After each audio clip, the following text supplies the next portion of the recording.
entonces un saludo muy especial para todo el grupo de nutrición y metabolismo que en este segundo semestre pues tienen que cumplir dentro de su programación con unos núcleos, con un núcleo integrador 1. Como parte de ese núcleo integrador 1, el grupo que va a intervenir en el día de hoy, del cual forman parte Esteban Danilo, Laura, Valentina, Caterine, Jaime Adolfo, Juan Miguel, Ana Gibi, Manuela, y de pronto me recuerdan los otros compañeros. Claro que sí, doctor. María Alejandra Giraldo, Natalia Cardona, Laura Rodríguez, Ana Gibi Guzmán, Manuela y Mariana Martínez, Jaime Quiroga, Juan Miguel Mejía y Esteban Martínez, y Caterine Hurtado. Bueno, muy bien. Entonces, todo este grupo ha estado, Carlos Javier Valencia, doctor, muy buenas tardes. Todo este grupo ha estado muy juicioso, trabajando durante todo el semestre, buenas tardes, preparando esta presentación, que yo estoy seguro que va a ser una presentación muy buena, que les va a dejar a todos una información muy integrada de lo que es la enfermedad acidopéptica, integrando los conceptos de básicas y preclínicas, y también analizando un caso clínico que nos va a permitir ver el contexto de cómo se atiende la enfermedad acidopéptica en nuestro medio. Entonces, bienvenidos a todos, espero que aprovechen el seminario, y a los integrantes del grupo, entonces pueden comenzar ya con la exposición. Y bueno, adelante y mucha suerte. Bueno, muy buenas tardes para todos. Mi nombre es Esteban Martínez y el día de hoy vamos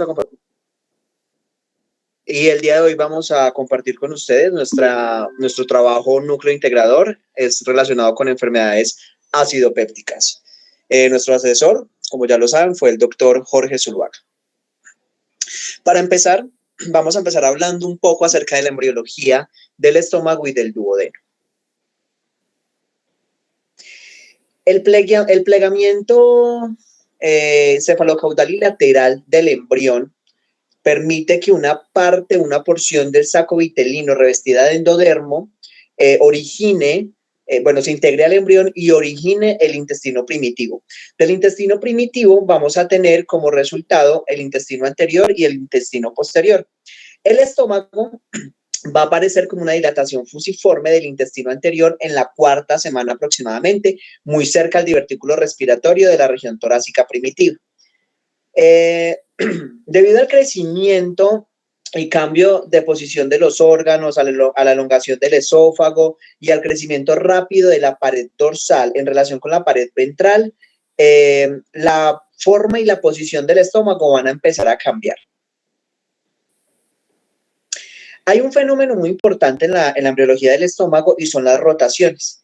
Vamos a hablar de la primera rotación que se da sobre el eje longitudinal. En esta rotación el estómago rota 90 grados en sentido de las manecillas del reloj en su eje longitudinal, lo que hace que el lado izquierdo se rote un poco hacia el frente y el lado derecho se haga un poco más posterior. De esta rotación vamos a obtener la curvatura mayor y la curvatura menor. También hay una segunda rotación que es la rotación del eje anteroposterior. En esta rotación, la porción pilórica, o sea, la porción caudal, se desplaza hacia la derecha y hacia arriba. Y la porción cardíaca, o sea, la cefálica, se va a desplazar hacia la izquierda y ligeramente hacia abajo. Como lo mencioné ahorita, estas imágenes nos muestran un poco de lo que pasa al final de la 5ª semana, y es que como los órganos circundantes están creciendo y el estómago empieza a rotar, pues su posición y su forma empiezan a cambiar. Lo vemos en la imagen del lado derecho. En cuanto al duodeno tenemos que cuando el estómago rota, el duodeno adquiere una forma de asa en C y rota hacia la derecha. Esta rotación, junto con el crecimiento rápido de la cabeza del páncreas, lo que hace es que desplazan al duodeno de la línea media, que es su posición inicial, lo desplazan hacia la parte derecha de la cavidad abdominal. La mayor parte del duodeno queda adosada a la pared corporal posterior. Sin embargo, hay una pequeña parte de la región distal del duodeno, que es el bulbo duodenal, que conserva una extensión del mesenterio y permanece separada de la pared posterior corporal. Hay un fenómeno muy importante y es que al segundo mes el duodeno está obliterado, tiene un estado sólido como en su luz, pero por días después, por un fenómeno de recanalización, el duodeno adquiere su luz particular.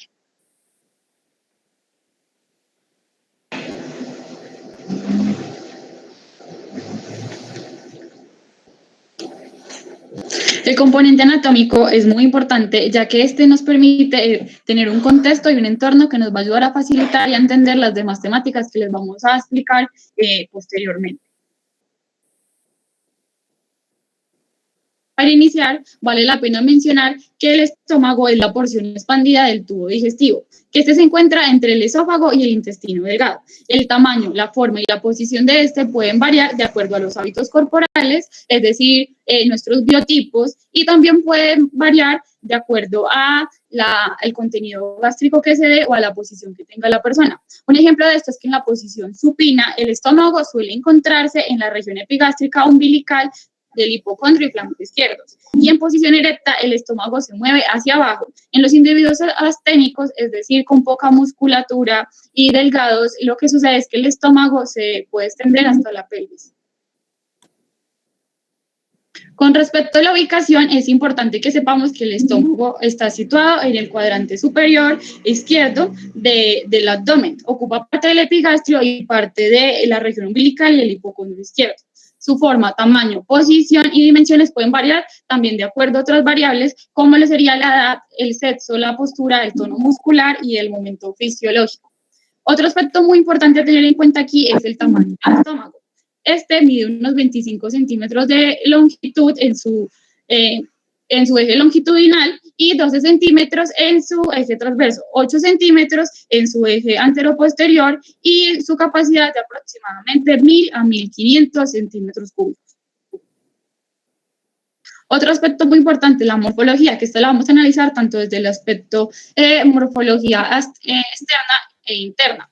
En cuanto a la morfología externa, sabemos que el estómago tiene una forma de J, tiene una porción descendente y vertical y una porción horizontal, que cuando está distendido adquiere una forma piriforme y tiene dos caras, una anterior y una posterior, dos curvaturas, una mayor y una menor, y además de esto tiene dos orificios, uno superior y uno inferior. En cuanto a la morfología interna, debemos saber que la mucosa que cubre la capa interna del estómago no es lisa. Presenta una serie de pliegues longitudinales que lo que buscan es aumentar la superficie de la mucosa y estos pliegues desaparecen cuando se llena y aparecen cuando se llena y desaparecen en el vaciado gástrico. Otro dato muy importante es que en la superficie interna estos pliegues tienen unas fositas o también denominadas criptas, que es donde desembocan las glándulas gástricas. Bueno, un aspecto muy importante de este es la irrigación. Lo que sucede es que tenemos una abundante vascularización arterial. El estómago de esta se origina del tronco celíaco y de sus ramas. Lo que podemos evidenciar es que la mayor parte de la irrigación procede de las anastomosis formadas a lo largo de la curvatura menor por las arterias gástricas derecha e izquierda. Y en cuanto a la curvatura mayor, lo que sabemos es que está por las anastomosis formadas por las gastromentales derecha e izquierda. Las venas gástricas presentan una posición y un trayecto paralelo al de las arterias. Las venas gástricas izquierda y derecha drenan directamente en la vena porta hepática y las venas gástricas cortas y las venas gastromentales drenan en la vena esplénica. En cuanto a la inervación, sabemos que la parte parasimpática proviene de los troncos vagales anteriores y posteriores. Con respecto al nervio vago izquierdo, sabemos que este se dirige a la curvatura menor del estómago, donde emite ramos hepáticos y duodenales. En cuanto al tronco vagal posterior, sabemos que este procede del nervio vago derecho, se dirige a la curvatura menor del estómago, aporta ramos a la cara anterior y posterior del estómago, y la inervación simpática proviene de los segmentos T6 y T9. Bueno, en cuanto a las relaciones, debemos saber que está relacionado anteriormente con el diafragma y el lóbulo izquierdo del hígado y posteriormente con la bolsa mental y el páncreas. Inferolateral con el colon transverso. En cuanto a sus porciones, sabemos que el cardias es la porción que rodea el orificio superior, que es denominado cardias, que es la abertura superior o en la entrada del estómago. También tenemos el fondo gástrico, que es la porción dilatada del estómago, que se relaciona con la cúpula izquierda del diafragma, y tenemos el cuerpo, que es la porción principal del estómago. Y en la parte inferior, la porción pilórica, que es donde está el píloro. Otra estructura muy importante a analizar es el duodeno, que esta es la porción inicial y más corta, de unos 25 centímetros del intestino delgado, y es también la más ancha y fija. Sigue un curso en forma de C alrededor de la cabeza del páncreas, y el duodeno se inicia en el píloro en el lado derecho y termina en la flexura duodeno-yeyunal en el lado izquierdo.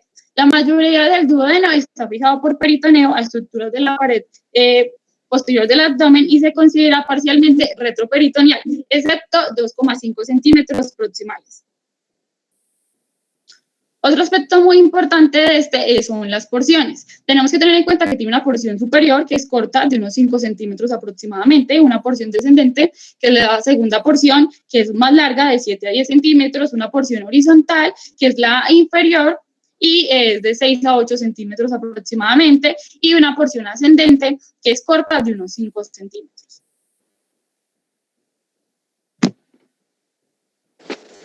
Bueno, como ya un poco del aspecto macroscópico, podemos pasar hacia la histología. Bueno, primeramente vamos a tener la histología del estómago. Este es un órgano que posee todas las capas de la estructura general del tubo digestivo, y vamos a entender que tiene una mucosa muy gruesa, la cual está conformada por un epitelio secretor cilíndrico simple. Asimismo, en esta mucosa encontramos una lámina propia que tiene tejido conectivo reticular laxo, con linfocitos y con células plasmáticas.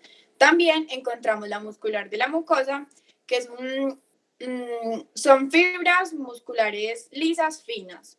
Luego vamos a encontrar la túnica submucosa, en la cual vamos a encontrar vasos sanguíneos, vasos linfáticos, nervios, y este es un tejido conectivo reticular, en el cual también encontramos células ganglionares del plexo de Meissner y seguimos con la túnica muscular externa. En la muscular externa es muy desarrollada en el estómago y vamos a encontrar una interna oblicua, una intermedia circular y una externa longitudinal. Entre estas dos últimas va a estar el plexo de Auerbach o mientérico. Y por último vamos a tener la serosa, que corresponde a mesotelio, es decir, epitelio plano simple. Y acompañado de esta encontramos al mesenterio, que es tejido conectivo submesotelial. Bueno, como dijimos, el epitelio del estómago es un epitelio secretor, va a estar lleno de glándulas y por ende histológicamente lo dimos en 3 secciones. Esto va a variar dependiendo el tipo de células que tenga cada glándula. Vamos a tener que hay glándulas pilóricas, corpofúndicas y cardiales. Todas las glándulas son tubulares simples, y aquí vamos a ver un poco de la glándula corpofúndica, ya que es la única glándula que presenta todas las células. Entonces, esta glándula corpofúndica tiene un fondo, un cuello y un istmo. Asimismo, vamos a empezar a ver los diferentes tipos de célula. En la superficie están las células mucosas superficiales, las cuales producen moco, que van a proteger el epitelio gástrico, la superficie gástrica, de todo el contenido del quimo. Asimismo, vamos a encontrar las células principales, que son células basófilas muy abundantes que contienen gránulos de zimógeno, las cuales tienen unas enzimas que son precursoras, como el pexinógeno, que se activa a pexina, una enzima proteolítica. Encontramos las células parietales, las cuales son eosinófilas debido a la cantidad de mitocondrias que tienen y producen ácido clorhídrico y factor intrínseco. También encontramos las células mucosas del cuello, las cuales también segregan mucina, pero lo importante de esta mucina es que protegen a las células madre, las cuales se van a especializar en todo este tipo de células que hemos hablado, excepto en las células enteroendocrinas, que pertenecen al sistema endocrino y segregan hormonas, como ya lo vemos, que son así triangulares. Bueno, vamos a encontrar entonces que según el tipo de célula, ellas se distribuyen pues por toda la mucosa gástrica, y ahí es donde se dividen según su especialidad. Hablando un poco de las células enteroendocrinas, encontramos las células GEM, las cuales producen gastrina y estimulan pues el ácido clorhídrico. Asimismo, encontramos las células símil a las enterocromafines, las cuales producen una secreción paracrina y también estimulan la secreción de ácido clorhídrico. Y ya pues por último, tenemos las células D, que producen somatostatina e inhiben la motilidad gástrica y todas las secreciones que se pudiera dar por las otras células. Bueno, vamos a hablar un poco de la histología del intestino delgado, en este caso del duodeno. Vamos a tener estructuras de absorción, como lo son pliegues circulares que se ven microscópicamente y empiezan a aparecer después del bulbo duodenal. Vellosidades intestinales, que en la imagen lo señala la letra V, y criptas de Lierkun, que se encuentran entre cada vellosidad. En cuanto a su histología, las túnicas también están completas. Tiene una mucosa que está tapizada por un epitelio cilíndrico simple. Tiene una lámina propia que sube hasta la parte superior de cada vellosidad, como lo está indicando, y tiene una muscular de la mucosa. Lo curioso de la submucosa del duodeno, especialmente del duodeno, es en que encontramos las glándulas de Brunner. Estas glándulas de Brunner tienen una secreción mucosa alcalina que van a proteger la luz del intestino de todas las secreciones que vierten allí. También vamos a encontrar la muscular externa, que esta solo tiene una interna circular y una externa longitudinal, y la serosa. En cuanto a las células que posee la porción del duodeno, tenemos que entre las más importantes están los enterocitos, que tienen una función absortiva y también segregan iones alcalinos, los cuales también van a proteger la superficie. Tienen las caliciformes que se encuentran intercaladas entre los enterocitos, que producen mucina, son unas glándulas unicelulares.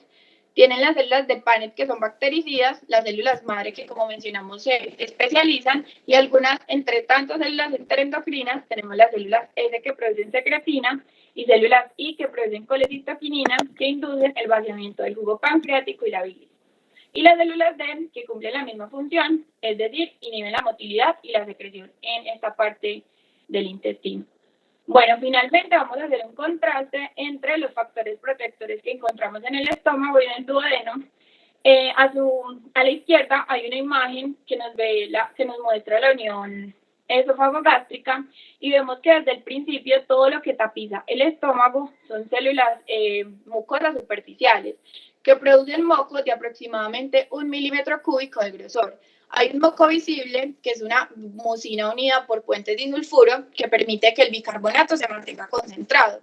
Y hay un moco no visible soluble que produce óxido nítrico, el cual lo que va a hacer es como que inhibe la secreción de ácido clorhídrico para que se restaure ese moco.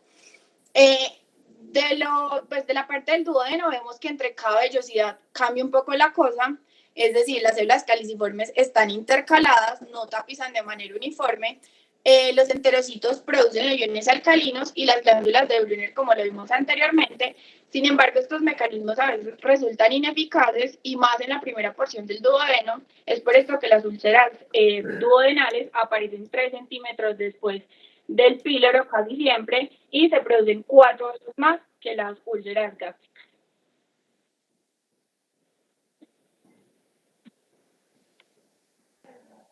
Bueno, ahora vamos a hablar sobre la fisiología. La fisiología nos permite entender a profundidad los diferentes procesos que ocurren a nivel de fenómenos como son la gastritis y la úlcera péptica. Si bien la fisiología tiene gran cantidad de temáticas a tratar, como bien puede ser la absorción, propulsión, entre estos temas vamos a tratar específicamente, nos competen para entender estos fenómenos. Inicialmente tenemos que las glándulas pilóricas, como bien lo nombraban anteriormente, secretan moco y gastrina. Este moco de lo que se encarga principalmente es de crear un importante escudo protector, como podemos ver en la imagen de la derecha, que se encarga de proteger la pared gástrica. Además, puede contribuir a lubricar y facilitar el desplazamiento pues, de los alimentos. Otra característica muy importante que tiene este moco es que tiene una alta alcalinidad para contrarrestar el efecto del ácido clorhídrico.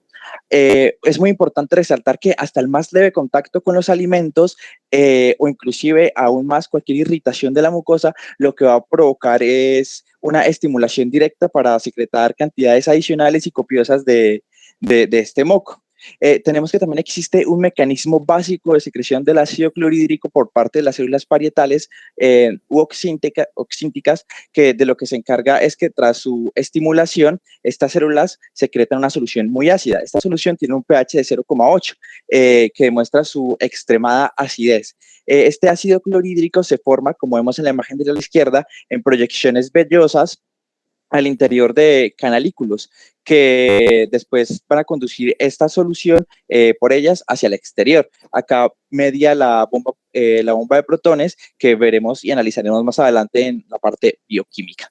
En cuanto a la estimulación de la secreción de esto de moco y de ácido clorhídrico, existen diferentes factores como son la acetilcolina, la gastrina y la histamina. La acetilcolina se encarga de estimular la secreción de pexinógeno por parte de las células pépticas, la secreción de ácido clorhídrico por parte de las células parietales y la secreción de moco por las mucosas superficiales. Este se da por la estimulación parasimpática. La histamina y la gastrina en cambio, estimulan intensamente y fuertemente la secreción de ácido por parte de las células parietales. Como vemos en la imagen, estos factores estimulantes tienen que unirse a diferentes receptores. La acetilcolina se une al receptor muscarínico M3 y la gastrina se une al receptor SSKB y la histamina se une al receptor H2. En cuanto a la secreción intestinal, nos compete hablar de las glándulas mucosas de Brunner, ya que estas glándulas secretan una gran cantidad de moco alcalino en respuesta a estímulos tisulares y a estímulos irritantes de la mucosa duodenal. Hemos de resaltar que este moco contiene una gran cantidad de iones bicarbonato. En cuanto a la secreción pancreática, vemos que los acinos pancreáticos secretan grandes cantidades de enzimas digestivas pancreáticas y a la par liberan grandes cantidades de ion bicarbonato. Los iones bicarbonatos, la secreción de estos iones se da porque al páncreas llega un estímulo que induce la secreción de grandes cantidades copiosas de jugo pancreático, lo que eleva la concentración del bicarbonato, que puede aumentar hasta 5 veces la concentración que encontramos en el plasma. Esto es estimulado por la secretina. Ya entrando de lleno al tema de la gastritis, vamos a hablar sobre su fisiopatología. Tenemos que la gastritis es el resultado de la incapacidad de la barrera mucosa del estómago para protegerse a sí misma. Sucede que también los diferentes agentes etiológicos provocan una disminución de la capa del moco gástrico protector, dejando pues a la mucosa al descubierto, y de esta forma lo que vendría siendo la pepsina y el ácido clorhídrico dañan la mucosa, creando lo que vendría siendo un proceso inflamatorio. Referente a los diferentes mecanismos protectores, tenemos que entender primero que la luz gástrica es muy ácida, que tiene un pH cercano a 1, como nombrábamos anteriormente, y este entorno hostil pues contribuye a la digestión, pero también puede provocar lo que vendría siendo lesiones en la mucosa, por lo que el estómago tiene diferentes mecanismos de protección. La mucina es uno de ellos, está secretada por las células foveolares de la superficie y forman una delgada capa de moco, lo que impide el contacto directo, digamos, con los alimentos. Además, tiene un pH bastante neutro como consecuencia de la secreción del ion bicarbonato dado por las células del epitelio de superficie, que esto resulta protegiendo la superficie del estómago de diferentes agentes como vendrían siendo químicos, enzimáticos, mecánicos e inclusive microbianos, como vamos a ver más adelante. Por último, existe un rico aporte vascular de la mucosa gástrica que aporta oxígeno, nutrientes y otra vez bicarbonato. Al tiempo que elimina el ácido que se pudo haber diseminado de forma retrógrada por la lámina propia. Existen diferentes gérmenes, como viene siendo el H. pylori, que se han adaptado a este nicho ecológico generado por el moco gástrico. Y esta H. pylori lo que puede provocar es un desequilibrio entre las diferentes defensas de la mucosa y las fuerzas lesivas, provocando que las fuerzas lesivas se interpongan sobre las protectoras, causando daños. La barrera gástrica tiene como función principal la resistencia a la difusión de iones, pero en la gastritis sucede que la permeabilidad de esta barrera gástrica aumenta mucho, por lo que los iones hidrógeno, como podemos ver en la imagen de la derecha, se difunden hacia el epitelio gástrico, causando daños y un círculo vicioso de lesión progresiva y atrofia.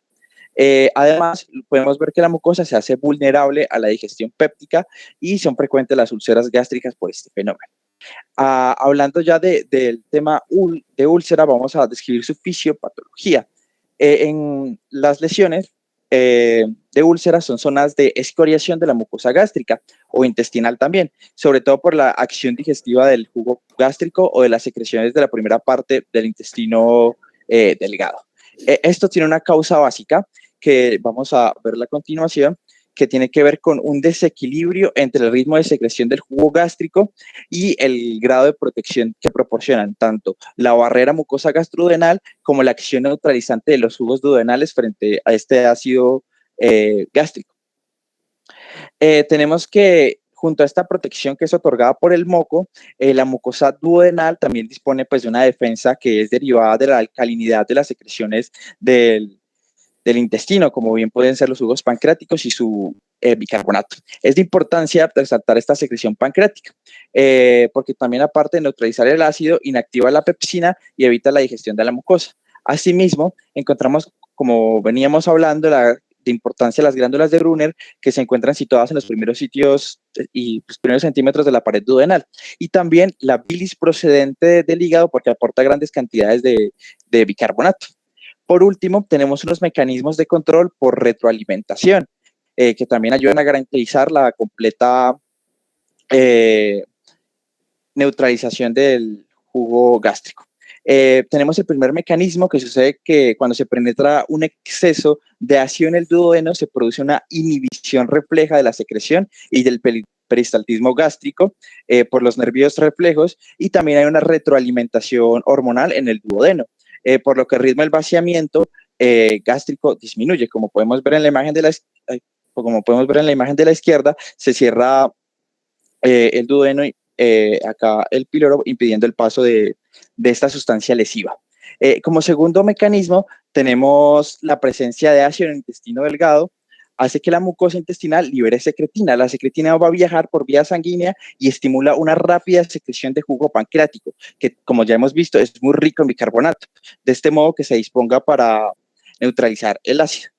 Por tanto, la úlcera péptica se puede generar por cualquiera de estas dos vías. Primero, por una secreción de ácido y pepsina producidos por la mucosa gástrica, o segundo, como una disminución de la capacidad de la barrera mucosa para defenderse y proteger los tejidos frente a las propiedades de este ácido que es lesivo.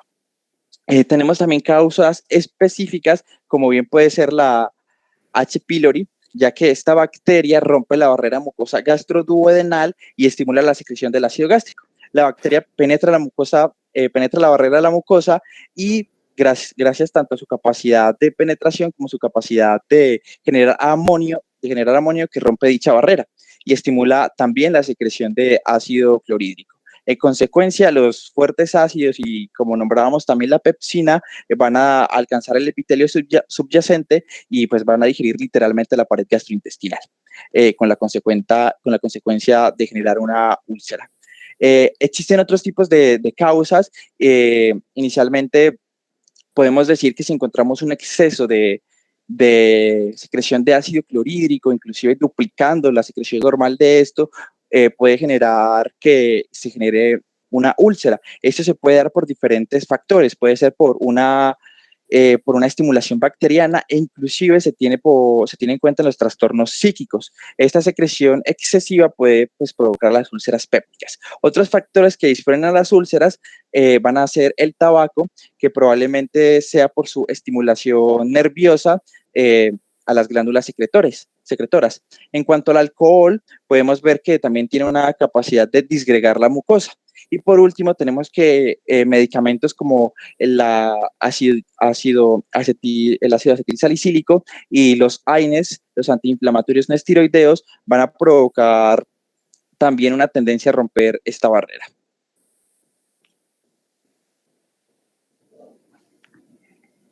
Listo. Para este apartado hablaremos de algo muy importante, que es cómo se produce el ácido clorhídrico en la célula parietal. Este mecanismo comienza con el agua contenida en el citoplasma de la célula. Esta se va a disociar en un ion de hidrógeno y en un ion de hidróxido. Lo que va a ocurrir con este ion de hidrógeno es que va a ser filtrado hacia la luz del canalículo por medio de la bomba de hidrógeno potasio TPasa. El potasio para este proviene de una bomba sodio-potasio TPasa del lado vacío lateral de la célula, en el cual pues, se expulsa el sodio y entra el potasio. La mayoría de este potasio que entra a la célula se filtra a la luz y es reabsorbido por esta bomba de hidrógeno potasio. Los potasios luego de esto tienden a salir de la célula. Tenemos que el sodio empieza a crear una diferencia de gradientes, habiendo más en el exterior que en el interior, por lo que favorece su reabsorción a la célula y esto pues nos permite que las concentraciones se mantengan estables y pueda seguir funcionando este ciclo.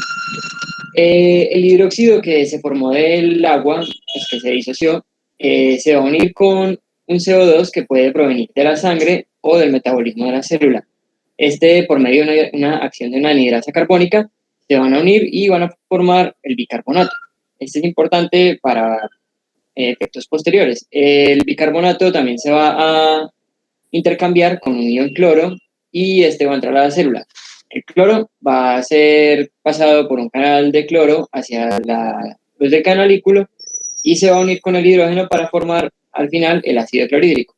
Tenemos que también se van a formar algunas moléculas de cloruro potásico y de cloruro sódico. Es importante tener en cuenta que el bicarbonato va a neutralizar el ácido clorhídrico en el duodeno formando NaCl, agua y CO2.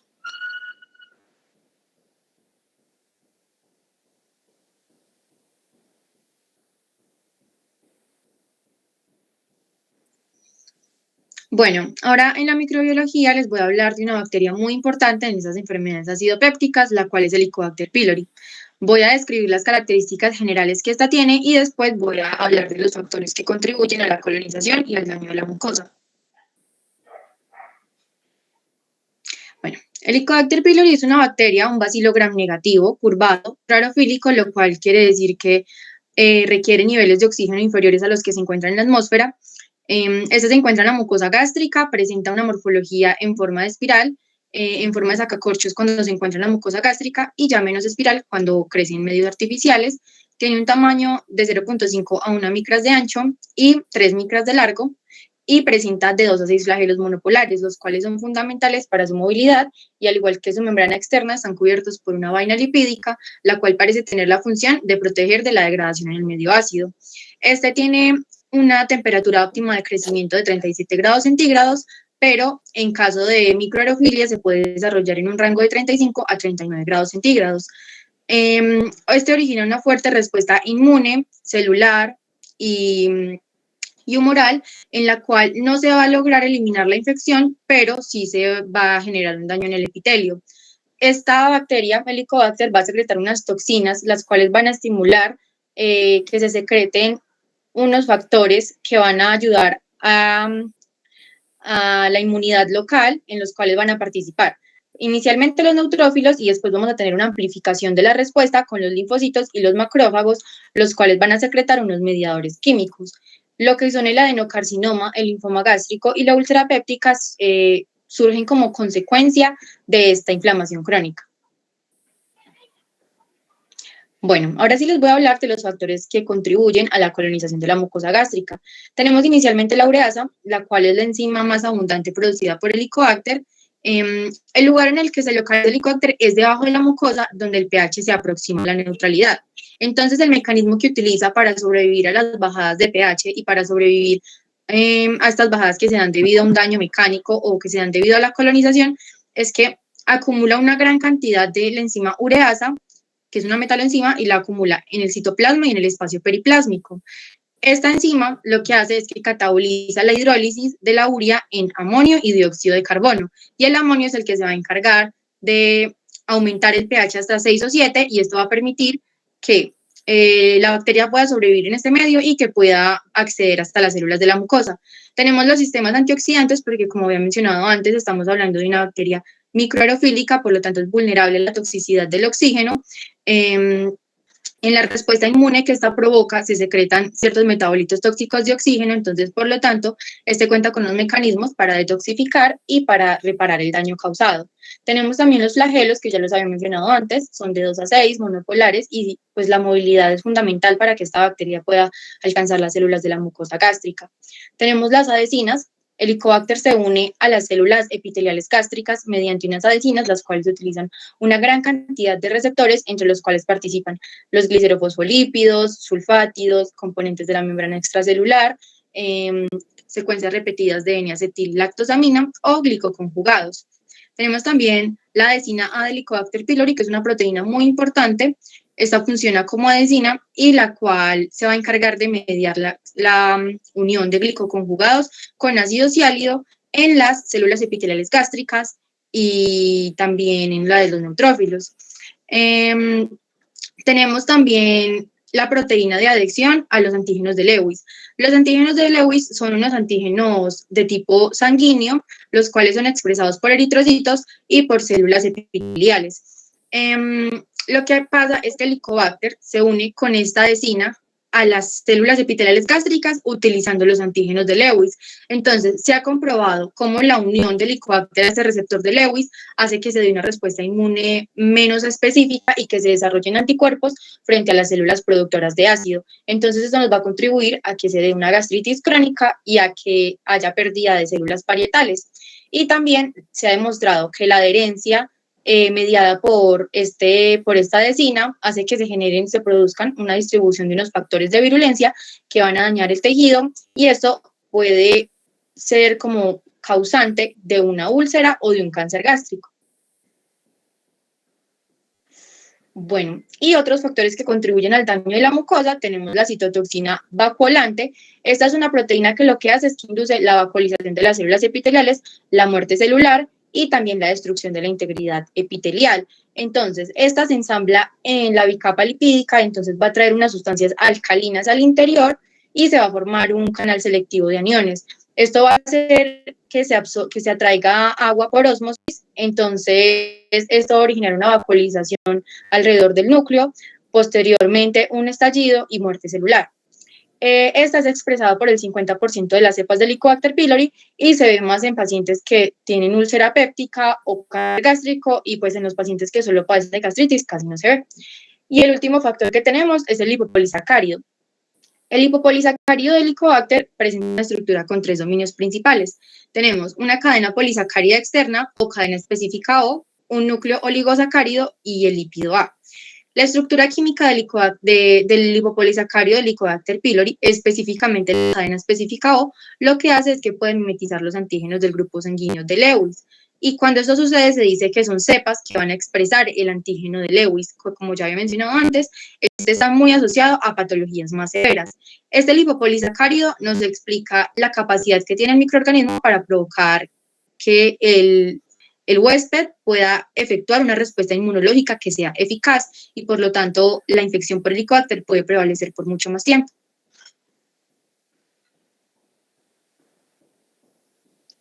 Muy bien, a continuación les voy a describir la histopatología de las enfermedades inflamatorias del estómago. Para comenzar, en la imagen de la izquierda podemos observar la histología normal del estómago que ya nos describieron anteriormente. En esta se puede observar algunas foviolas, una de ellas está en el recuadro azul. Tanto el epitelio de estas foviolas como el de la mucosa es epitelio cilíndrico simple. Este se ve de manera uniforme, sin ninguna otra célula infiltrada en él. También se puede observar la lámina propia, que contiene tejido conectivo, y por último, algunas células oxínticas o parietales en las glándulas fúngicas que podemos observar en el óvalo. En la lámina de la derecha, por el contrario, se puede observar la morfología de la lesión de la mucosa que se produce en la gastritis aguda. En esta lámina podemos observar primero un edema moderado que identificamos por la expansión de la lámina propia y alguna congestión vascular leve. Además, podemos observar que el epitelio de superficie, aunque está intacto, tiene otras células infiltradas en él, como podemos ver que son los neutrófilos. La presencia de neutrófilos por encima de la membrana basal, específicamente en contacto directo con las células del epitelio, como observamos en la lámina, es signo patológico en todas las regiones del tubo digestivo y lo que nos indica es una inflamación activa. Adicionalmente, la cabeza de la flecha lo que nos está indicando es una célula citomegálica, lo que indica que la gastritis puede estar ocasionada por el citomegalovirus. En las gastritis en las que no se presenta esta infección, o sea que la persona no está infectada, no observaríamos normalmente este tipo de células. Bueno, para continuar, hablaré de la gastritis crónica. Primero, en la primera lámina podemos observar, pues es común que en las muestras de biopsia de las personas que están infectadas con Helicobacter pylori se observen cúmulos de esta bacteria en la superficie de la mucosa, pues específicamente en la superficie epitelial. Como podemos ver en la primera lámina, en el óvalo se encuentra un cúmulo de Helicobacter pylori que se evidencia fácilmente con la tinción de plata de Worthington-Sterry. Adicionalmente, la reacción inflamatoria incluye una serie de neutrófilos en la lámina propia, como ya lo mencioné anteriormente, que pueden incluirse en el epitelio y estos se localizan al interior de él y pueden formar abscesos crípticos. Como lo vemos en la segunda imagen, pero pues más adelante se los voy a mostrar, pues se ve de manera más clara. En la lámina propia también se puede observar un gran número de células plasmáticas, a menudo en cúmulos, además de muchos linfocitos y macrófagos. Es frecuente encontrar agregados linfoides, como nos muestra la lámina 3, algunos de ellos con centros germinales, lo que representa una forma inducida de tejido linfoide asociado a la mucosa con capacidad de transformarse a un linfoma. Por último, en muchos casos se puede desarrollar una metaplasia intestinal que se reconoce por la presencia de células caliciformes mezcladas con el epitelio foveolar gástrico, como se observa en el rectángulo rojo de la última lámina. Esto representa un factor de riesgo para desarrollar adenocarcinoma gástrico. Bueno, como les había dicho anteriormente, en esta lámina podemos apreciar mejor el infiltrado de neutrófilos en el epitelio gástrico, que nos señala las flechas. Además, también se pueden apreciar algunos eosinófilos, que son leucocitos que se tiñen notablemente con eosina y adquieren un color rosado intenso. Bueno, por último, voy a describir la morfología de la úlcera péptica. Estas suelen tener una profundidad variable que va desde erosiones superficiales que afectan solamente el epitelio hasta lesiones profundas que atraviesan la capa muscular de la mucosa y llegan a la submucosa. En la lámina de la izquierda se puede observar que esta úlcera incluso llega hasta la superficie de la muscular propia y que si llegara a atravesar esta capa y atravesar a la serosa, se produciría una perforación del órgano. Las úlceras agudas son redondeadas y típicamente miden menos de 1 centímetro de diámetro. La base de la úlcera a menudo muestra una coloración parda u oscura por la presencia de eritrocitos extravasados, es decir, que salieron del vaso sanguíneo hacia el tejido y fueron digeridos por el ácido y por eso adquieren esta coloración oscura. También se puede observar tejido necrótico, que nos lo señala el rectángulo verde, y estas son células muertas. En el óvalo podemos apreciar 3 cosas. Primero, y en este orden. Primero, células inflamatorias agudas polinucleares. Segundo, un tejido de granulación, el cual se forma por la proliferación de nuevos vasos capilares a partir de los vasos sanguíneos que ya fueron dañados en la zona lesionada. Y por último, se ve tejido conectivo fibroso o lo que conoceríamos como la cicatriz.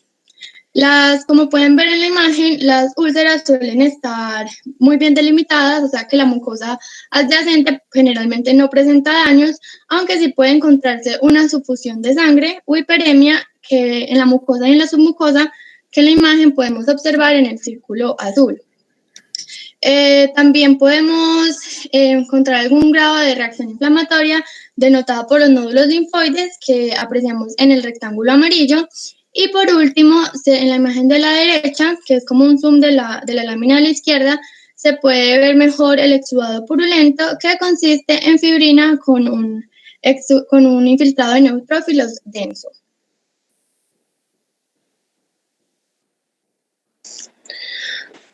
Muy bien, vamos a continuar hablando acerca de la epidemiología.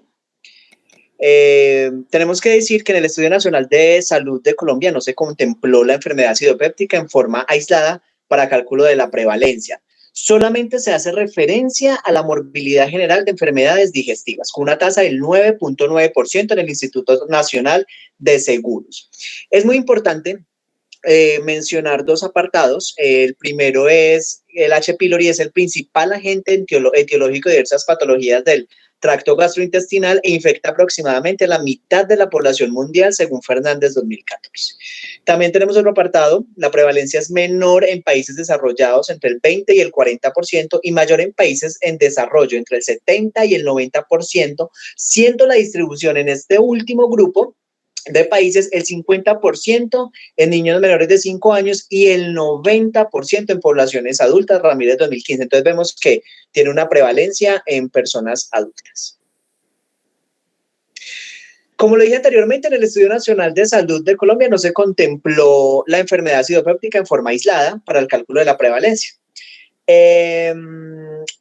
Las enfermedades acidopépticas son uno de los motivos de consultas más frecuentes en Colombia. En cuanto a las... bueno, tiene un riesgo aparentemente mayor en las mujeres trabajadoras. En lo que tiene que ver con la mortalidad, tenemos una tasa del 43 por millón. Y una prevalencia del 0.7 para ambos sexos en Colombia. El 90% de las úlceras son recurrentes, o sea, pueden volver a reincidir, con predominio de las duodenales, que lo pueden hacer entre 3 y 4 veces en el primer año de tratamiento. Si se da tratamiento de mantenimiento, la recurrencia baja entre el 25 y el 50%, y esta cifra tiende a desaparecer cuando se trata directamente de la erradicación del H. pylori. Entre las complicaciones de la úlcera duodenal, la hemorragia se presenta entre un 2 y un 3% de los pacientes por año, mientras que la perforación y la obstrucción suceden en menos del 5% de los pacientes de toda su vida. En cuanto a las úlceras gástricas, sabemos de su estrecha relación con el cáncer gástrico y hasta un 3% de ellas, que aparentan ser benignas, pueden convertirse en un carcinoma y su diagnóstico temprano conduce a una sobrevida hasta del 50% entre 5 años. En general, estas úlceras cicatrizan más lentamente y su recurrencia es similar a la de la úlcera duodenal. Bueno, este es un estudio que se hizo en la ciudad de Bogotá. Y el objetivo era determinar la resistencia de los antibióticos en pacientes previamente tratados para H. pylori en un hospital de la ciudad de Bogotá. Es un estudio descriptivo en el que se evaluó mediante la dilución en agar la resistencia a la amoxicilina, la claritromicina, la levofloxacina y el metronidazol en 10 aislamientos provenientes de 5 pacientes con 3 o 4 tratamientos fallidos para H. pylori. Los resultados fueron que 8 de los aislamientos presentaron resistencia a 2 o más antibióticos y todos fueron resistentes a la levofloxacina. Los parámetros de sensibilidad de los aislamientos provenientes del antro pilórico y del cuerpo del estómago fueron diferentes en 3 de los pacientes. Hasta donde se sabe, esta es la primera evidencia de resistencia múltiple de H. pylori en Colombia en pacientes previamente ya tratados. Los resultados evidenciaron las consecuencias del uso de esquemas que no son adecuados, que son ineficaces para el tratamiento antibiótico y la necesidad de evaluar la sensibilidad de los antibióticos en los diferentes sitios del estómago. Y pues sabemos que la resistencia a los antibióticos es la principal causa del fracaso de los tratamientos contra el H. pylori. Bueno, ahora vamos a continuar con la parte de semiología clínica de la gastritis y la úlcera péptica.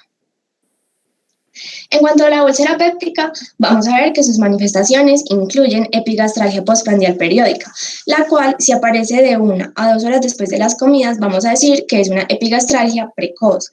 Pero si aparece de 2 a 4 horas después de las comidas, vamos a decir que es una epigastralgia tardía. Y esta última frecuentemente despierta al paciente a mitad de la noche y lo obliga a tomar algún alimento para aliviarse. También vamos a ver que en el inicio de la enfermedad los episodios suelen ser breves e infrecuentes. Duran solo unos pocos días y se presentan de 1 a 2 veces por año. Mientras que ya con la evolución de la enfermedad, los episodios se van haciendo más frecuentes y prolongados. También vamos a ver que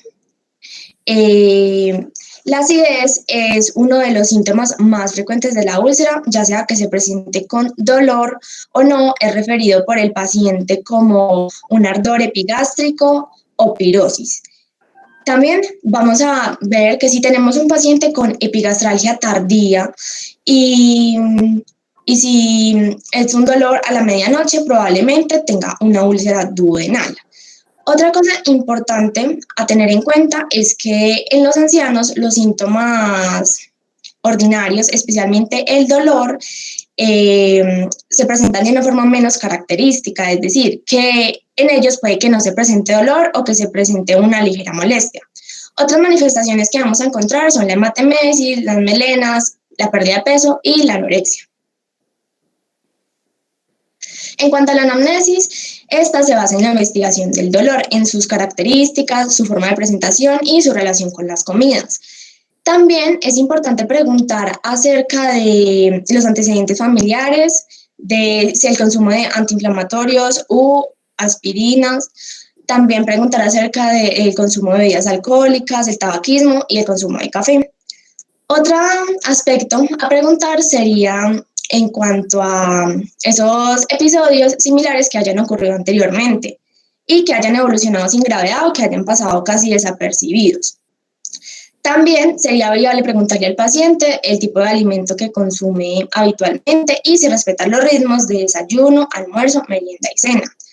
Cabe mencionar que la úlcera motiva un dolor fijo y localizado en epigastrio. Sin embargo, también se pueden presentar algunas irradiaciones. Por ejemplo, la irradiación hacia el hipocondrio derecho es más propio de la úlcera duodenal que alcanza el hombro y la espalda del mismo lado, mientras que la irradiación hacia el lado izquierdo es más propio de la úlcera gástrica. En el diagnóstico diferencial hay que tener en cuenta que a pesar de que es un dolor irradiado, este va a conservar su linaje ulceroso y presenta, por tanto, un ritmo diario y periodicidad anual característicos, cediendo rápido con la ingesta. En cuanto al examen físico, vamos a ver que normalmente el estómago no se palpa, pero en caso de hacerlo se puede utilizar la maniobra del bazuqueo gástrico, que consiste en hacer la palpación imprimiendo unos movimientos rápidos con la punta de los dedos, ascendiendo desde el pubis hasta el epigastrio, de manera que se puedan manifestar los ruidos hidroaéreos que hasta 6 horas después de las comidas son normales, pero pasado este tiempo pueden indicar una retención gástrica, posiblemente por un síndrome pilórico. También es importante tener en cuenta que el examen físico de la persona con úlcera no agrega mucha información a los datos del interrogatorio, que como suele ocurrir en otras patologías del sistema digestivo, tiene fundamental importancia. Sin embargo, en este caso se puede presentar discreto dolor a la palpación en la región epigástrica. Y en cuanto a la gastritis, vamos a ver que hay erosiva y no erosiva. En la erosiva, normalmente es asintomática, pero se pueden presentar unas manifestaciones epigástricas, como lo son dolor, náuseas, acidez y, en el peor de los casos, o en los casos graves, hematemesis y melena. Mientras que en la gastritis no erosiva, normalmente también es asintomática, pueden manifestar unas alteraciones dispépticas, como el dolor abdominal recurrente, la sensación de plenitud gástrica, meteorismo, náuseas, y también suele estar acompañado de pérdida de peso y anorexia. Y por último, hay que tener en cuenta que no hay alteraciones demostrables al examen físico. Bueno, para continuar, vamos a hablar sobre los paraclínicos que son enviados para hacer el diagnóstico y confirmar la presencia de lesiones. Para esto se pueden emplear diferentes pruebas diagnósticas, las cuales están basadas en métodos invasivos y en métodos no invasivos. Para comenzar, vamos a hablar sobre los métodos no invasivos. Dentro de estos encontramos las pruebas serológicas, las cuales consisten en determinar en suero los anticuerpos IgG contra la Helicobacter pylori. Esta es una técnica barata, sencilla y relativamente sensible y específica. También encontramos la prueba del aliento. Esta prueba lo que busca es en el aire expirado la presencia de CO2, lo que nos va a indicar la hidrólisis de la urea y por tanto la presencia del microorganismo. Esta se caracteriza por ser una prueba segura, con alta sensibilidad y especificidad. Además, se considera la prueba más adecuada para monitorizar la respuesta al tratamiento. Esta prueba debe realizarse al menos un mes después de finalizar la pauta terapéutica y para evitar los falsos negativos, el paciente no debe ni tomar inhibidores de la bomba de protones ni antibióticos durante los 15 o 20 días antes de su realización. Además, es importante tener en cuenta que debe llevarse a cabo en ayunas y sin haber fumado en las 8 horas previas. Bueno, por otro lado, encontramos los métodos invasivos, en los cuales se encuentra la esofagogastroduodenoscopia, la cual consiste en la inserción de un tubo flexible que está conectado a video a través de la boca, llegando al esófago, al estómago y al duodeno para detectar la presencia de lesiones en la mucosa. Esta prueba lo que nos permite es obtener información acerca de la morfología, el tamaño y las características de los bordes y el fondo de la lesión. Y a su vez va a establecer una diferenciación con el carcinoma. Bueno, esta prueba además nos va a permitir la toma de biopsias para estudios complementarios y es importante también tener en cuenta que en los casos de la úlcera gástrica siempre se debe hacer la biopsia, ya que alrededor del 5% de las úlceras malignas van a tener un aspecto endoscópico de benigna, como ya se mencionó anteriormente, mientras que en el caso de las úlceras duodenales no siempre es necesario llevar a cabo esta biopsia rutinaria. Bueno, por otro lado encontramos también el test rápido de la ureasa, el cual está basado en la capacidad que tiene el microorganismo de formar iones amonio al hidrolizar la urea. Esta se lleva a cabo mediante la introducción de una muestra de biopsia en una solución o gel que contiene urea. Si en la muestra se encuentra el microorganismo, habrá un cambio de pH y por tanto la coloración va a pasar de amarilla a rosada. Y debe tenerse también en cuenta pues, que este método es sencillo y rápido. Sin embargo, en algunos casos se deben esperar hasta 24 horas para evitar dar un diagnóstico negativo, porque en algunas muestras la densidad del microorganismo es baja. Bueno, en esta tabla podemos observar la sensibilidad y la especificidad de algunas pruebas, como lo es la prueba rápida de la ureasa, la cual tiene entre un 80 y un 95% de sensibilidad y entre un 95 y 100% de especificidad. Por otro lado, encontramos las pruebas serológicas que tienen mayor a un 80% de sensibilidad y mayor a un 90% de especificidad. Bueno, vamos a observar este corto video de una esofagogastroduodenoscopia.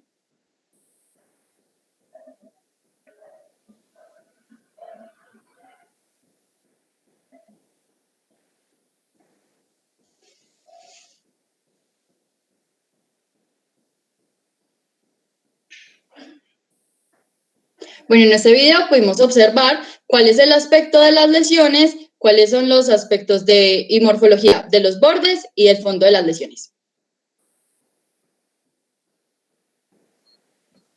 Bueno, a continuación les hablaré acerca de los grupos de medicamentos antiulcerosos. Bueno, entre estos encontramos los inhibidores de la bomba de protones y los antagonistas del receptor H2. Ambos grupos de medicamentos son supresores de la secreción de ácido gástrico. Sin embargo, los inhibidores de la bomba de protones son mucho más potentes e inhiben la secreción de ácido gástrico en un 80 al 95%, mientras que los antagonistas del receptor H2 la inhiben en un 70%. Los fármacos que se encuentran disponibles para los inhibidores son omeprazol, esomeprazol, lansoprazol, deslansoprazol, rabeprazol y pantoprazol. Y para los antagonistas del receptor H2 se encuentran la cimetidina, ranitidina, famotidina y nisatidina. Los inhibidores de la bomba de protones son profármacos que requieren activación en un ambiente ácido. Después de la absorción en la circulación sistémica, estos profármacos se difunden a las células parietales del estómago y se acumulan en los canalículos ácidos. Allí estos se activan y se unen a la hidrógeno-potasio ATPasa, inhibiendo esta irreversiblemente la molécula de la bomba. Mientras que los receptores antagonistas H2 inhiben la producción de ácido mediante la competencia por la histamina para unirse a los receptores H2 en la membrana vasolateral de las células parietales. Los inhibidores de la bomba de protones se absorben de una manera rápida. Su administración con alimentos puede disminuir esta velocidad de absorción. Estos medicamentos se unen a proteínas y se metabolizan en el hígado mediante la CYP3A4 y la CYP1219. Estos se eliminan vía renal. Bueno, los efectos adversos generalmente causan pocos y tienen un excelente historial de seguridad. Sin embargo, puede presentar efectos como náuseas, dolor abdominal, estreñimiento, flatulencias y diarrea. Estos medicamentos a su vez interactúan con la warfarina, el diazepam y la ciclosporina.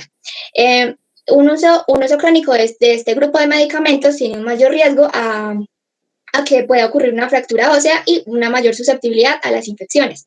La hipergastrinemia con estos medicamentos es mucho más frecuente que con el otro grupo de los antagonistas receptores H2.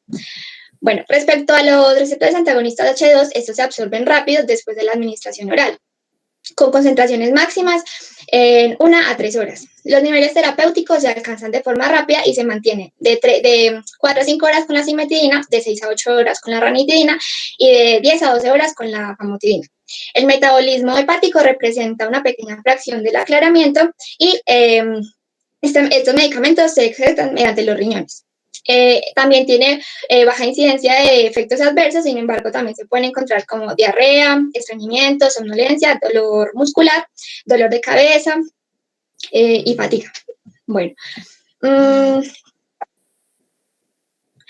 los fármacos que aumentan la defensa de la mucosa se encuentran los citoprotectores y los grupos de los antiácidos. Los citoprotectores, entonces, encontramos el misoprostol. Este es un análogo sintético de la prostaglandina E1. Este previene la lesión de la mucosa inducida por los antiinflamatorios no esteroideos. Este medicamento se une al receptor EP3 en las células parietales y estimula la vía G1, así disminuyendo el AMP cíclico y la secreción de ácido gástrico. Este medicamento se absorbe rápido después de la administración oral, sin embargo, los antiácidos y los alimentos pueden reducir esta absorción rápida.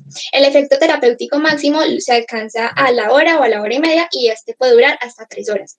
Este medicamento se excreta principalmente por la orina.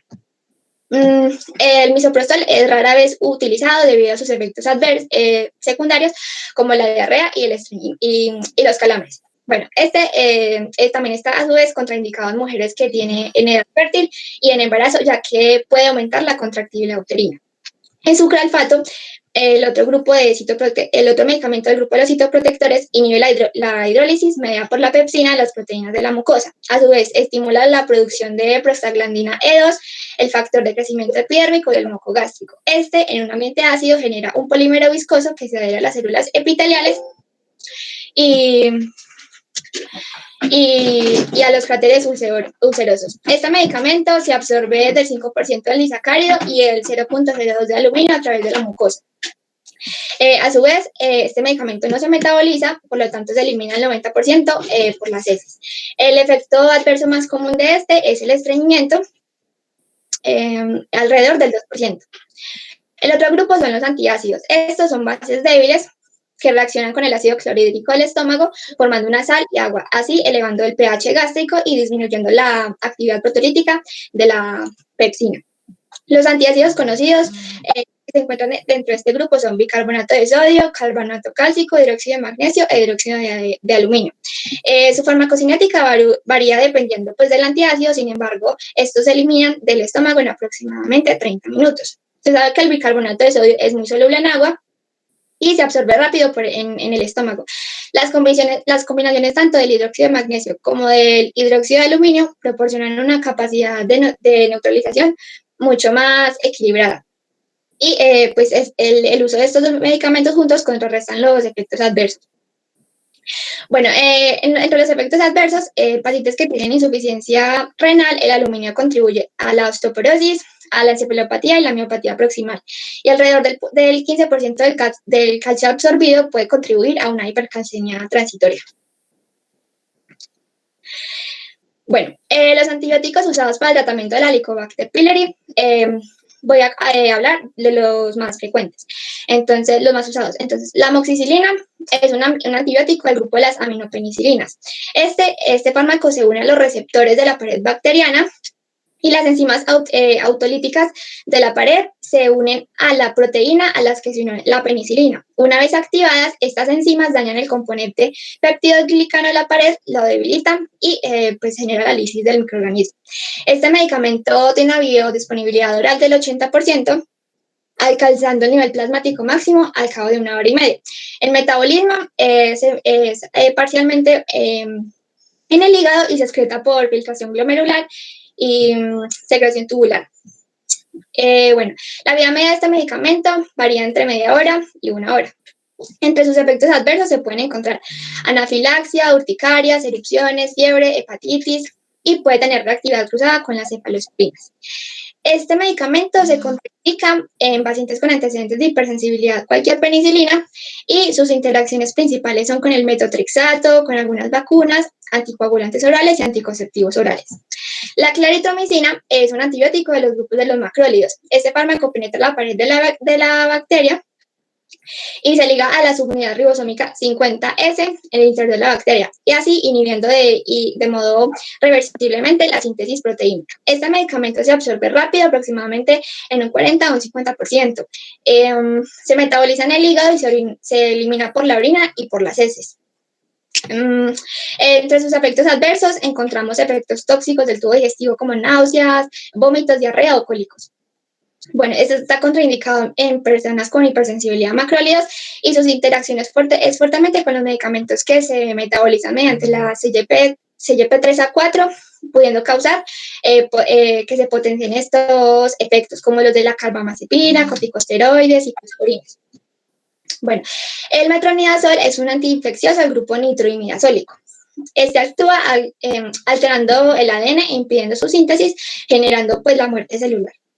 Este medicamento se absorbe de manera amplia por vía oral y tiene una biodisponibilidad cercana al 100%. Este medicamento se metaboliza en el hígado aproximadamente el 50% y se elimina en mayor proporción por la orina y en menor proporción por las heces. Esta está contraindicada en pacientes con hipersensibilidad a metronidazoles o amidazoles y está contraindicada en el primer trimestre del embarazo. A su vez, interactúa con la warfarina, el alcohol etílico, el sulfiram, el litio y la cloroquina.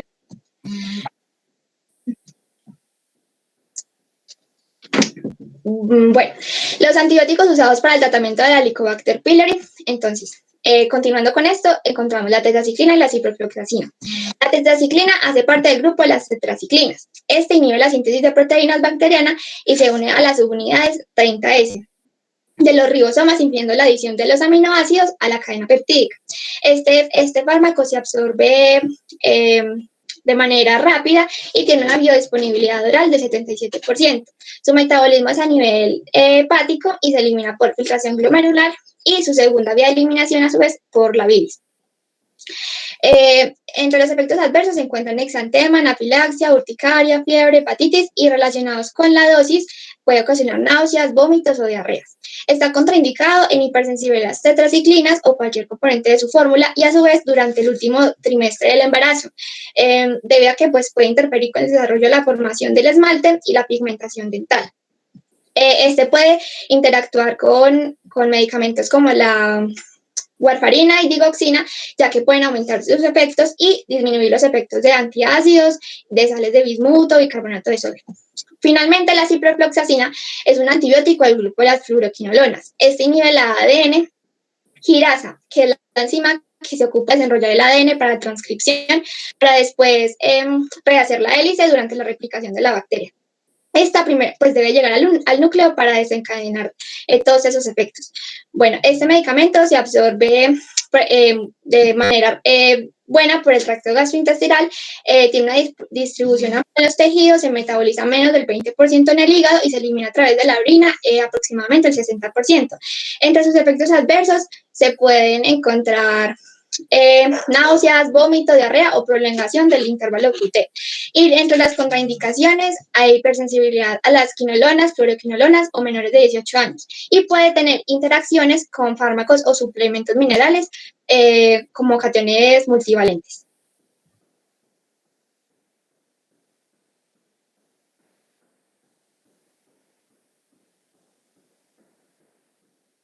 Bueno, continuando entonces con la terapéutica,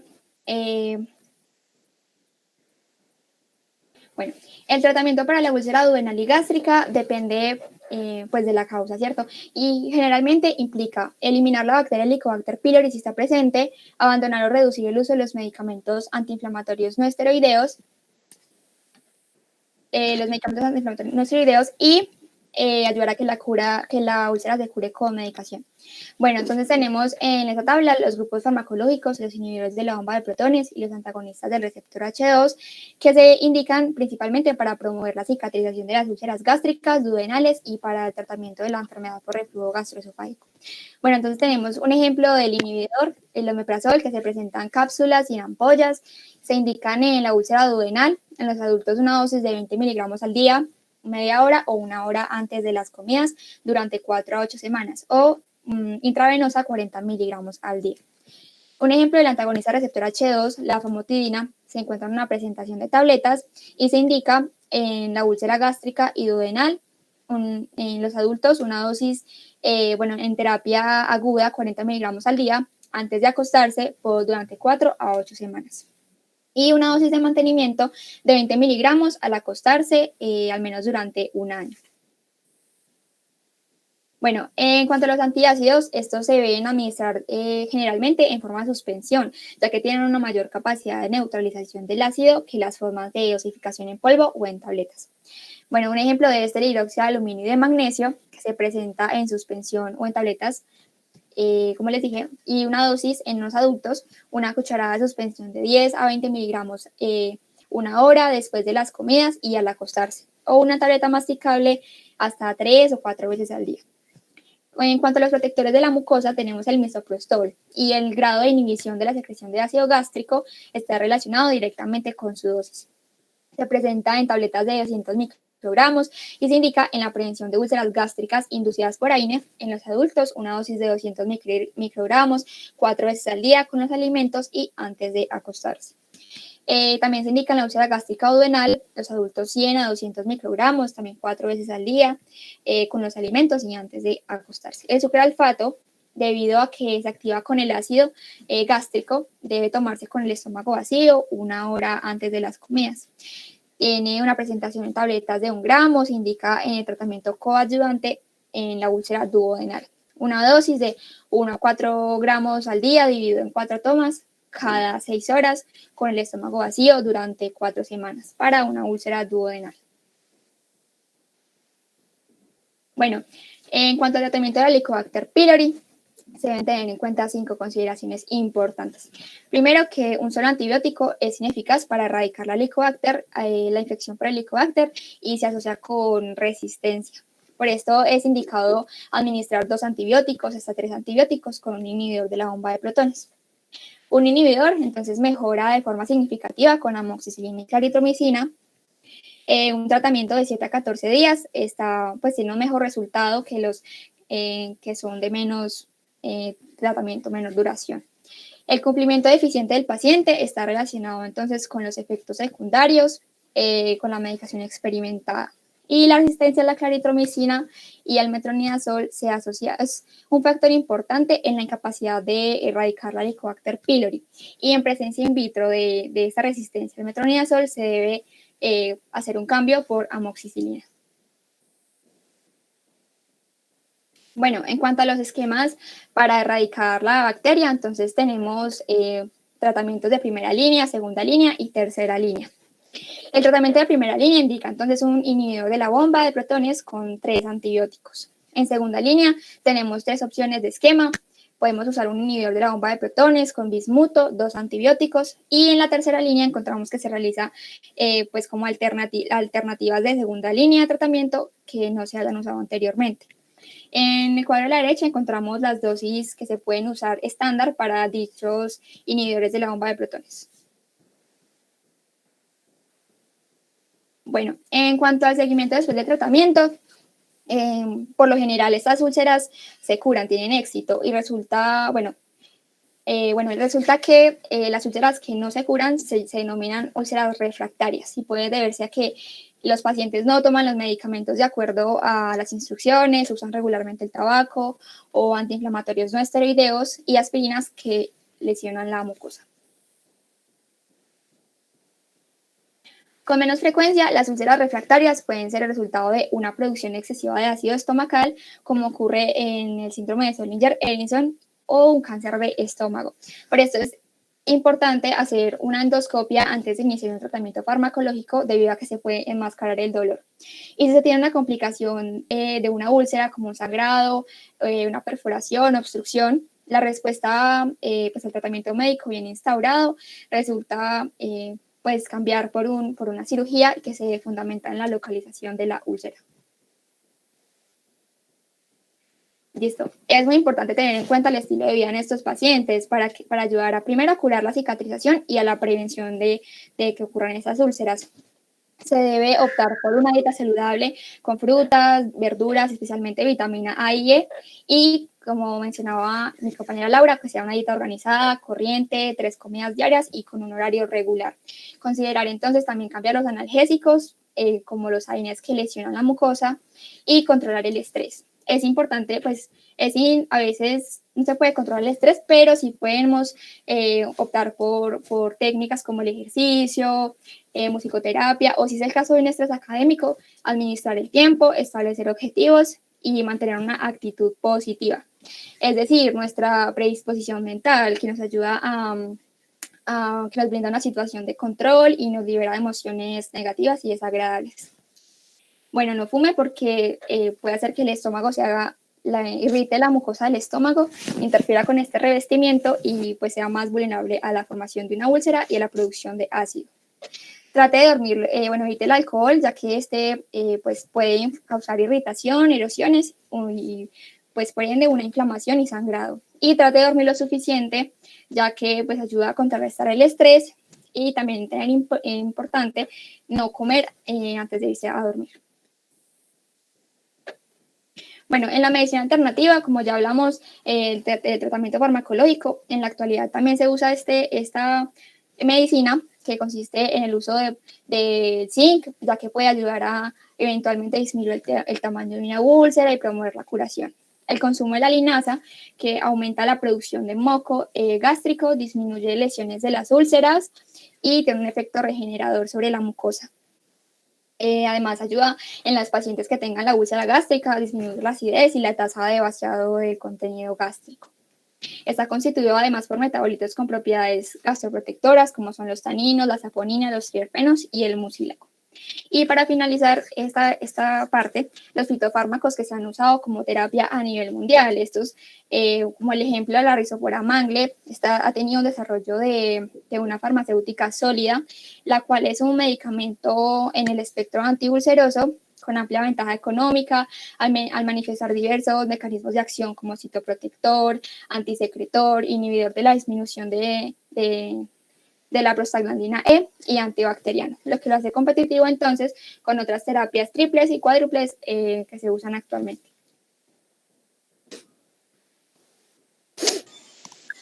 Bueno, para terminar presentaremos nuestro caso clínico. El caso clínico es de una paciente femenina que al momento de la consulta tiene 19 años de edad, es procedente de la ciudad de Armenia, de escolaridad bachiller, al momento requiere ser estudiante, pertenecer a la religión católica, estar soltera y de ser de su grupo sanguíneo es ORH positivo. El 22 de febrero del 2020 la paciente acude a consulta por vómito y dolor en el epigastrio.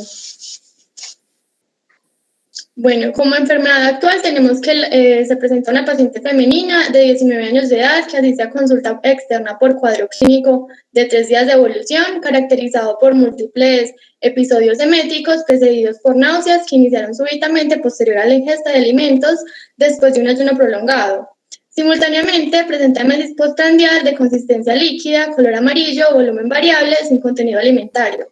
La paciente además refiere dolor abdominal urente localizado en el epigastrio que se irradia en banda a zona lumbar de identidad 8/10. Bueno, en la revisión por sistemas podemos observar que la paciente no refirió ninguna alteración. Pásala, por favor. No, devuélvela, por favor. Qué pena. Bueno, en cuanto a los antecedentes, se puede resaltar los antecedentes patológicos como hipoacusia neurosensorial profunda del oído izquierdo y reflujo gastroesofágico. También antecedentes quirúrgicos de adenoidectomía y amigdalectomía, y además indica tener antecedentes familiares de hipertensión arterial e hipotiroidismo. Como podemos ver, la paciente no refirió ningún otro antecedente. Al examen físico, la paciente presenta una tensión arterial de 110/70, un pulso de 72 por minuto, una temperatura de 36 grados centígrados y frecuencia respiratoria de 20 respiraciones por minuto. Adicionalmente, la paciente presenta un peso de 46.2 kilogramos, 71 centímetros de circunferencia abdominal, 155 centímetros de altura y un índice de masa corporal de 19.23. En lo que respecta a la apariencia general, la paciente deambula por sus propios medios, respirando tranquilamente, sin cianosis, está consciente, orientada y sin signos de dolor. A la inspección, palpación, auscultación y percusión, todos los órganos estaban aparentemente en condiciones normales. Finalmente, en la historia clínica de esta consulta no se incluyó ningún diagnóstico ni impresión diagnóstica, por lo que no tenemos claridad acerca de sobre qué fundamento se basó el médico para establecer el plan de manejo que veremos a continuación, y esto pudo haber influido en las recurrencias que tuvo la paciente a partir de esta consulta. Bueno, chicos, el plan de manejo para esta paciente fueron unas órdenes médicas, las podemos ver en pantalla: hemograma, uroanálisis, colesterol total en suero, glicemia basal en suero, triglicéridos en suero, hormona estimulante de la tiroides, TSH.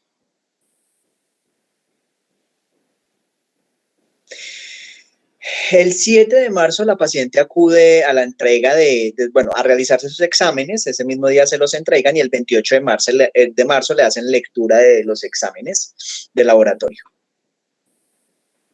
Bueno, vemos aquí que la primera consulta fue el 22 de febrero, o sea que ya llevamos un poco más de un mes desde que la paciente consultó por primera vez.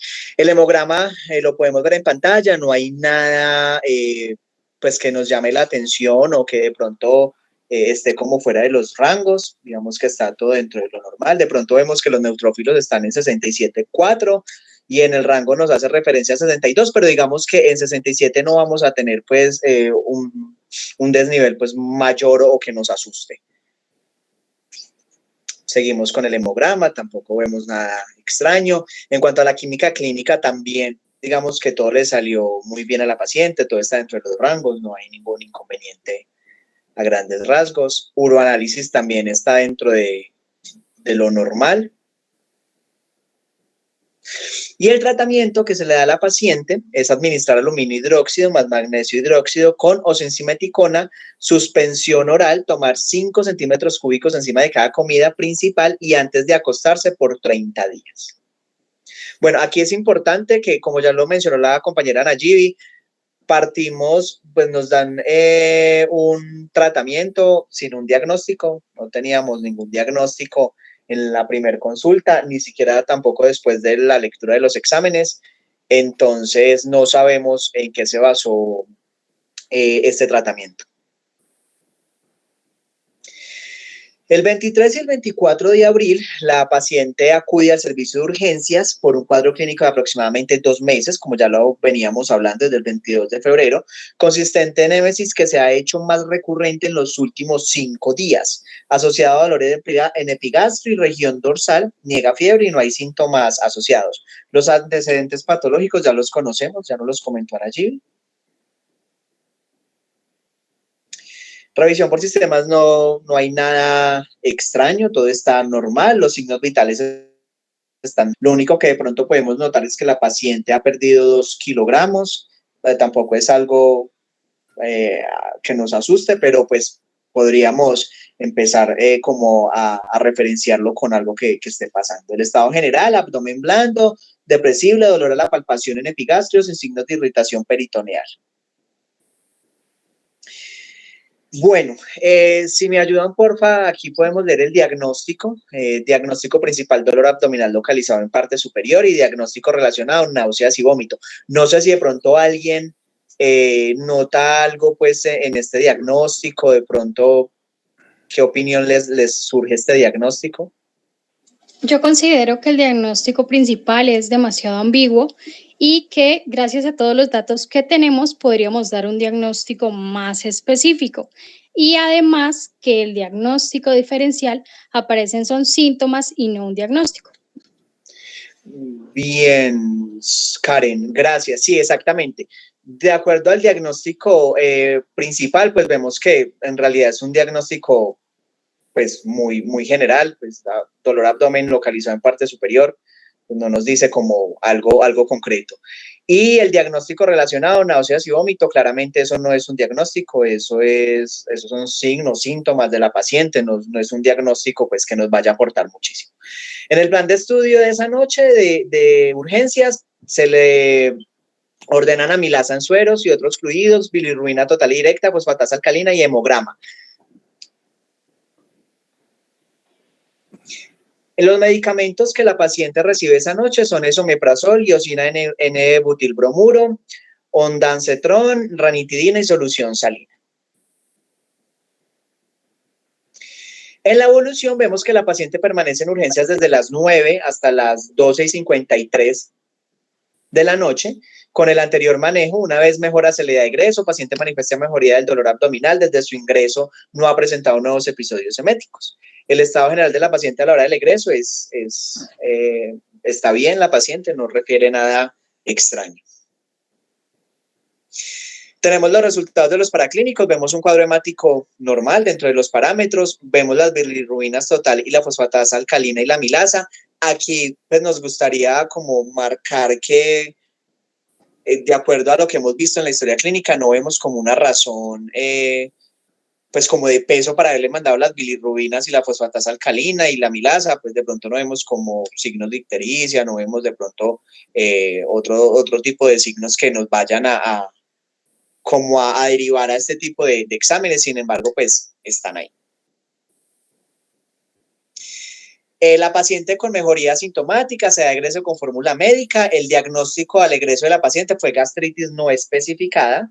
La fórmula de salida fue esomeprazol 20 miligramos, tomar una tableta cada 12 horas, iosina N-butilbromuro, este antiespasmódico de 10 miligramos, tomar una tableta cada 8 horas durante 5 días. Nos llama la atención que en el esomeprazol no había un lapso de tiempo de pronto para que se le especificara a la paciente, bueno, durante 3, 4, 5, 8, un mes, pues para que ella administrara este medicamento. Entonces, pues dejarlo como a la libre decisión de la paciente creo que no es lo más conveniente. Bueno, para continuar, encontramos que el 25 de abril la paciente asistió a una consulta que había sido programada previamente con un motivo de consulta, me dio un vómito.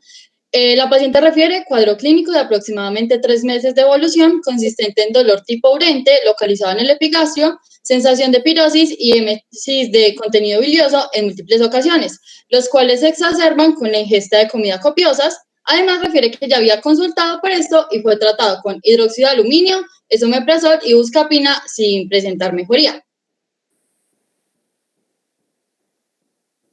Bueno, durante este día la paciente recibió un diagnóstico principal que fue enfermedad de reflujo gastroesofágico sin esofagitis y un diagnóstico relacionado que fue gastritis no especificada. Se le indica la administración de esomeprazol 20 miligramos cada 12 horas y simeticono 1%, 360 mililitros en suspensión oral, una cucharada con las comidas. Y el plan de manejo se solicita una esofagosgastroduodenoscopia bajo sedación.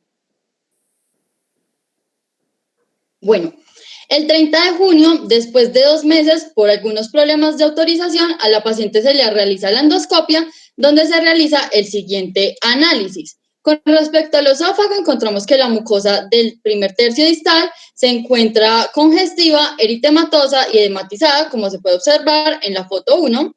Con respecto al estómago, la mucosa antral muestra áreas de congestión y parches, con escasas lesiones de aspecto erosivo, con presencia de microsangrado, como se puede observar en la foto 4. Y con respecto al duodeno, la mucosa de la primera porción se encuentra congestiva, eritematosa y edematizada, con escasas lesiones erosivas sin evidencias de sangrado, como se puede evidenciar en la foto 6.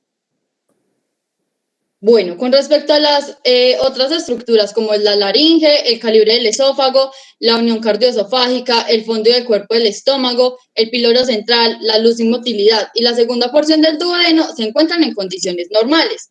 Se da una descripción microscópica, la cual consiste en mucosa gástrica de tipo antral con moderado Helicobacter pylori en las luces, lámina propia con infiltrado inflamatorio linfoplasmocitario y polimorfo nuclear neutrófilo con nódulos linfoides, y por último una impresión diagnóstica, la cual consiste en gastritis crónica activa no atrófica con hiperplasia linfoide y Helicobacter pylori positivo.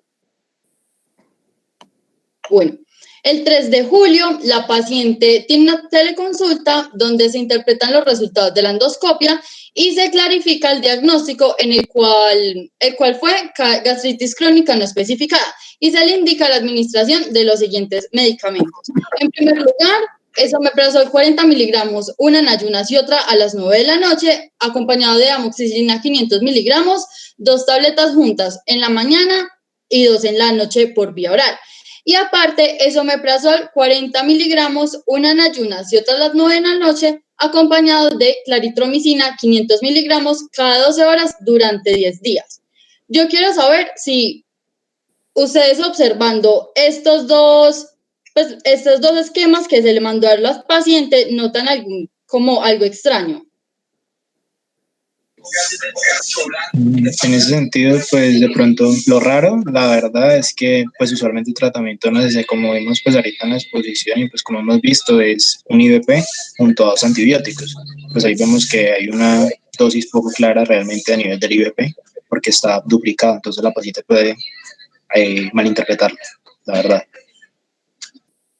Exactamente, bueno, muy bien, pues gracias Felipe, y pues sí, según lo analizado, la paciente no recibió un adecuado esquema para la erradicación del Helicobacter pylori, ya que como se mencionó anteriormente y como lo volvió a mencionar Felipe, debe indicarse un inhibidor de la bomba de protones y 2 y hasta 3 antibióticos, y a la paciente se le indicaron 2 esquemas con un inhibidor de la bomba de protones y un antibiótico en 2 tiempos diferentes. Por lo tanto, esta sería una indicación inapropiada y pues claramente no cumpliría con la pauta erradicadora, terapéutica erradicadora.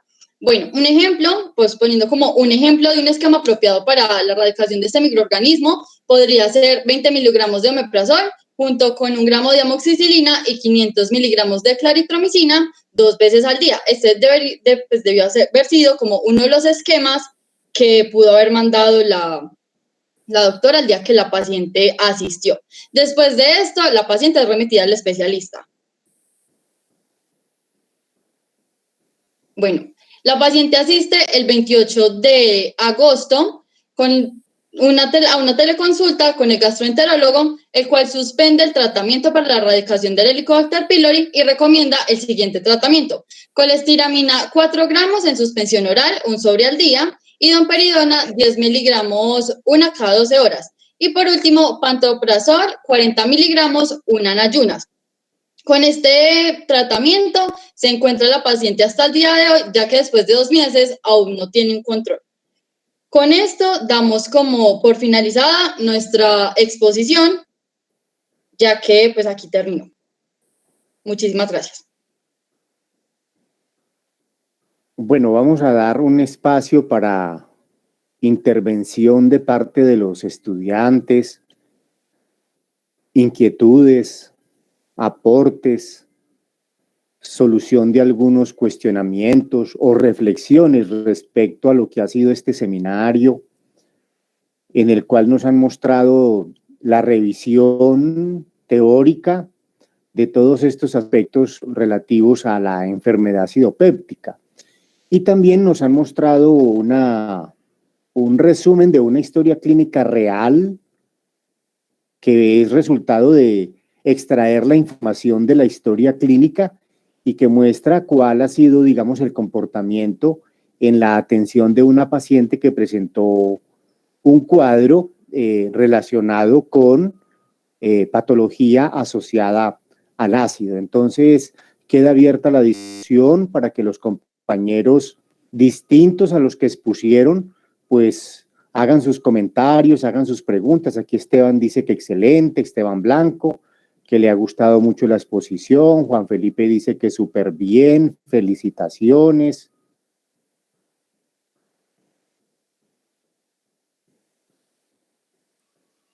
Buenas tardes, ¿me escuchan? Sí, Diego Alejandro, lo escuchamos. Bien pueda. Bueno, muchas gracias. Primero que nada, pues nada, felicitar a los muchachos, la verdad hicieron un excelente trabajo, un abordaje supremamente amplio y pues nada, a todos se les vio muy apropiados de su parte. A mí sí me gustaría tal vez preguntar por cuál sería como el procedimiento para nosotros si en un primer momento pues el conjunto de síntomas que nos presentan los pacientes pues son como muy ambiguos. Es que en el primer momento nosotros de una les mandamos un tratamiento para X o Y cosa, pues si esto estaría correctamente indicado, sería lo primero. Lo segundo, ¿cómo hacer nosotros para jugar un poco con lo que sería el sistema cuando sabemos que, por ejemplo, en este caso, bueno, creo que a la muchacha le fue bien con la esofagogastroduonoscopia, se la mandaron un poco rápido, pero entonces, ¿qué haríamos en el caso de que se demore más para poder corroborar bien pues esta enfermedad o esta patología que ella presentó, para no, pues, como complicarle un poco más el estado de salud de la paciente? Y nada, de nuevo, muchas felicitaciones. Muchas gracias. ¿Alguien de los expositores que quiera hacer algún aporte, dar alguna respuesta, algún comentario a la pregunta?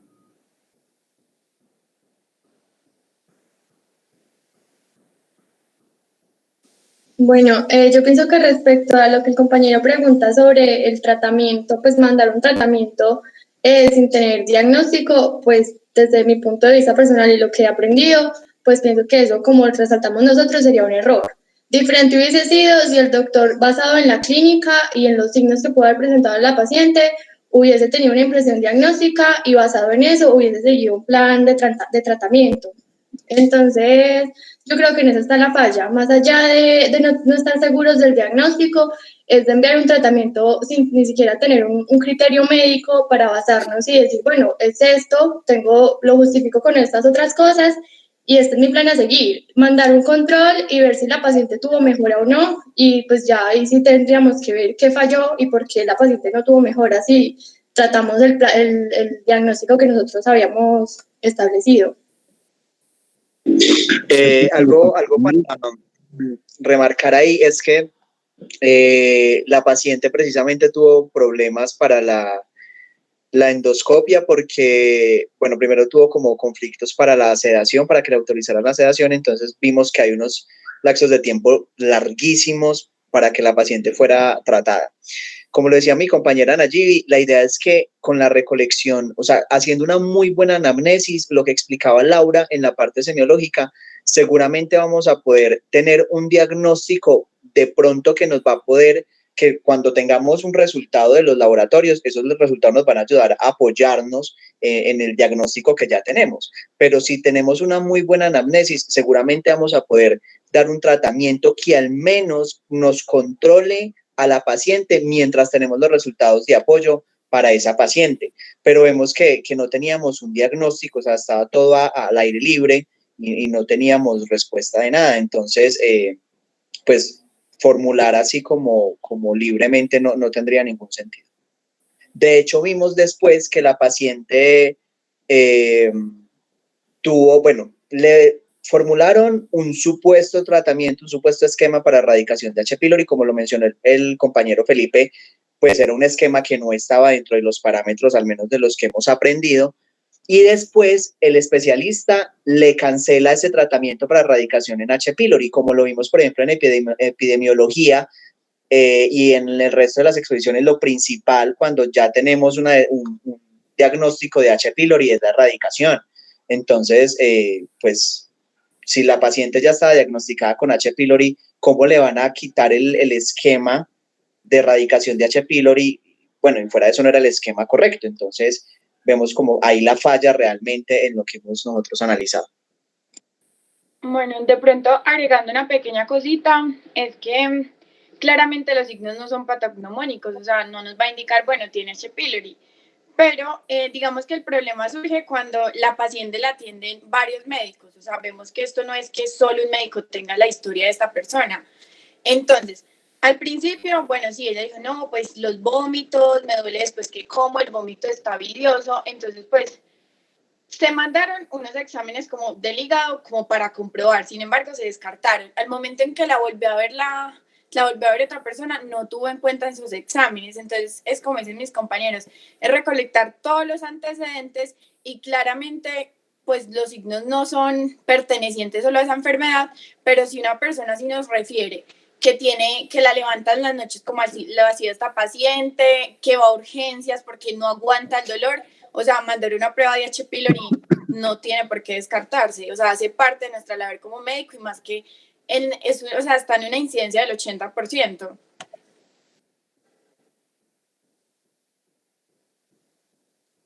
¿Alguien más quiere comentar? Está abierta la discusión, el análisis, la reflexión.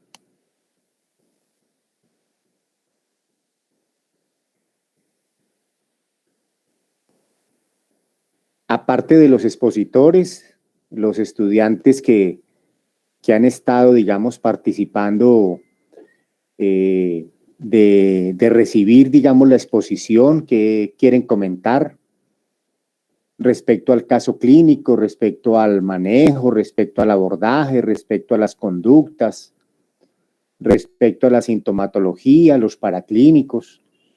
¿Alguien quiere comentar algo? No, doctor, la verdad es que pues, los compañeros fueron muy claros, fue una exposición súper buena, sinceramente crea como o sea, lo hace a uno sentir seguro en el sentido de que lo hicieron muy bien y uno se da cuenta de que al escucharlos como que uno dice, uy, yo ya sabía eso, pero le permitió a uno asegurar que uno aprendió lo que necesitaba y no, me parece que fueron muy claros en todo, así que pues yo creo que dudas muchas no quedaron, la verdad. Bueno, en realidad quiero felicitar a los expositores por el excelente trabajo que han hecho en el día de hoy. Este trabajo excelente que han hecho en el día de hoy ha sido producto de un trabajo muy concienzudo y muy juicioso que realizaron todos los días jueves, reuniéndonos para preparar, para programar.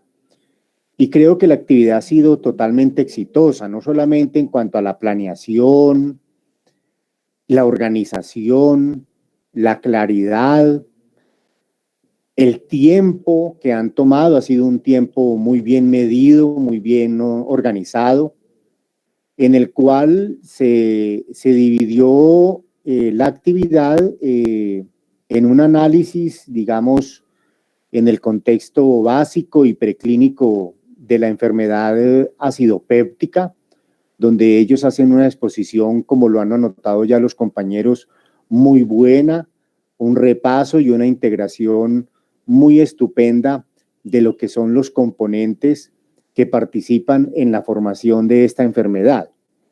En lo que tiene que ver con el caso clínico, también han escogido un caso clínico que lo han presentado de una manera secuencial, que ha permitido en cada uno de los momentos ver tal vez más los desaciertos de la actividad, digamos, médica y de la actividad de relación médico-paciente y de actividad terapéutica que ocurrió.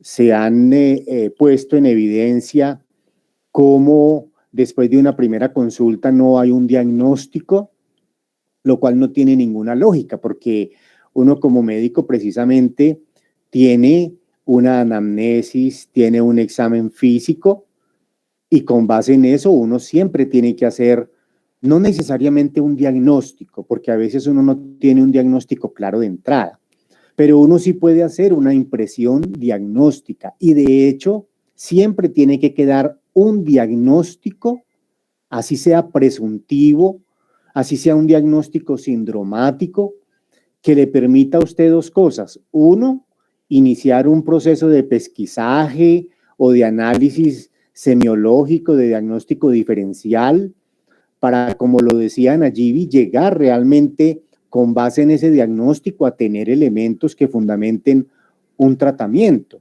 Ahora, no siempre es necesario hacer un tratamiento en la primera consulta, pero tenemos que tener la razón de por qué no lo vamos a hacer. O pudiéramos hacerlo con una impresión diagnóstica. Y como bien lo dice Esteban Danilo, si nos toca apoyarnos en algunos paraclínicos, lo podemos hacer para corroborar o descartar ciertas enfermedades. Me gusta mucho el concepto general que he visto entre todos los expositores de la forma realmente de llegar al diagnóstico sustentado en una buena anamnesis y en un buen examen físico. Y siempre apoyarse en la parte terapéutica basado realmente en lo que hemos encontrado en la anamnesis y en el examen físico de la paciente y que tenemos como impresión diagnóstica. Me gusta mucho que a este momento, después de haber trajinado todo este semestre sobre todos estos temas de farmacología y terapéutica, ustedes tengan esa claridad y que la veamos de una manera tan puntual y tan patética en la cabeza de todos ustedes cuando apenas tienen un segundo semestre de medicina, me parece muy satisfactorio y me llena de mucha alegría ver cómo ustedes ya tienen una claridad de los elementos que son necesarios para empezar un proceso terapéutico. También es importante lo que Esteban Danilo comentaba, y lo que Nayibi también comentaba, se hace una formulación inicial que no está sustentada en un diagnóstico claro, ese diagnóstico no está sustentado en los síntomas y en los signos. Y también observamos cómo en el tratamiento de esta paciente se observan múltiples errores. Errores al prescribir, por ejemplo, los inhibidores de la bomba de protones junto con los antibacterianos para el tratamiento de la gastritis asociada al H. pylori. Se debe tratar el H. pylori tanto en las gastritis como en los procesos ulcerativos, porque no erradicarlo es exponer a la paciente a mayor riesgo de carcinomas del tracto gastrointestinal, eso está plenamente demostrado. También es necesario erradicar el H. pylori, porque si no se erradica, las recurrencias son mucho más altas y mucho más frecuentes. Y vemos que aquí en esta paciente finalmente no se hace una erradicación del H. pylori.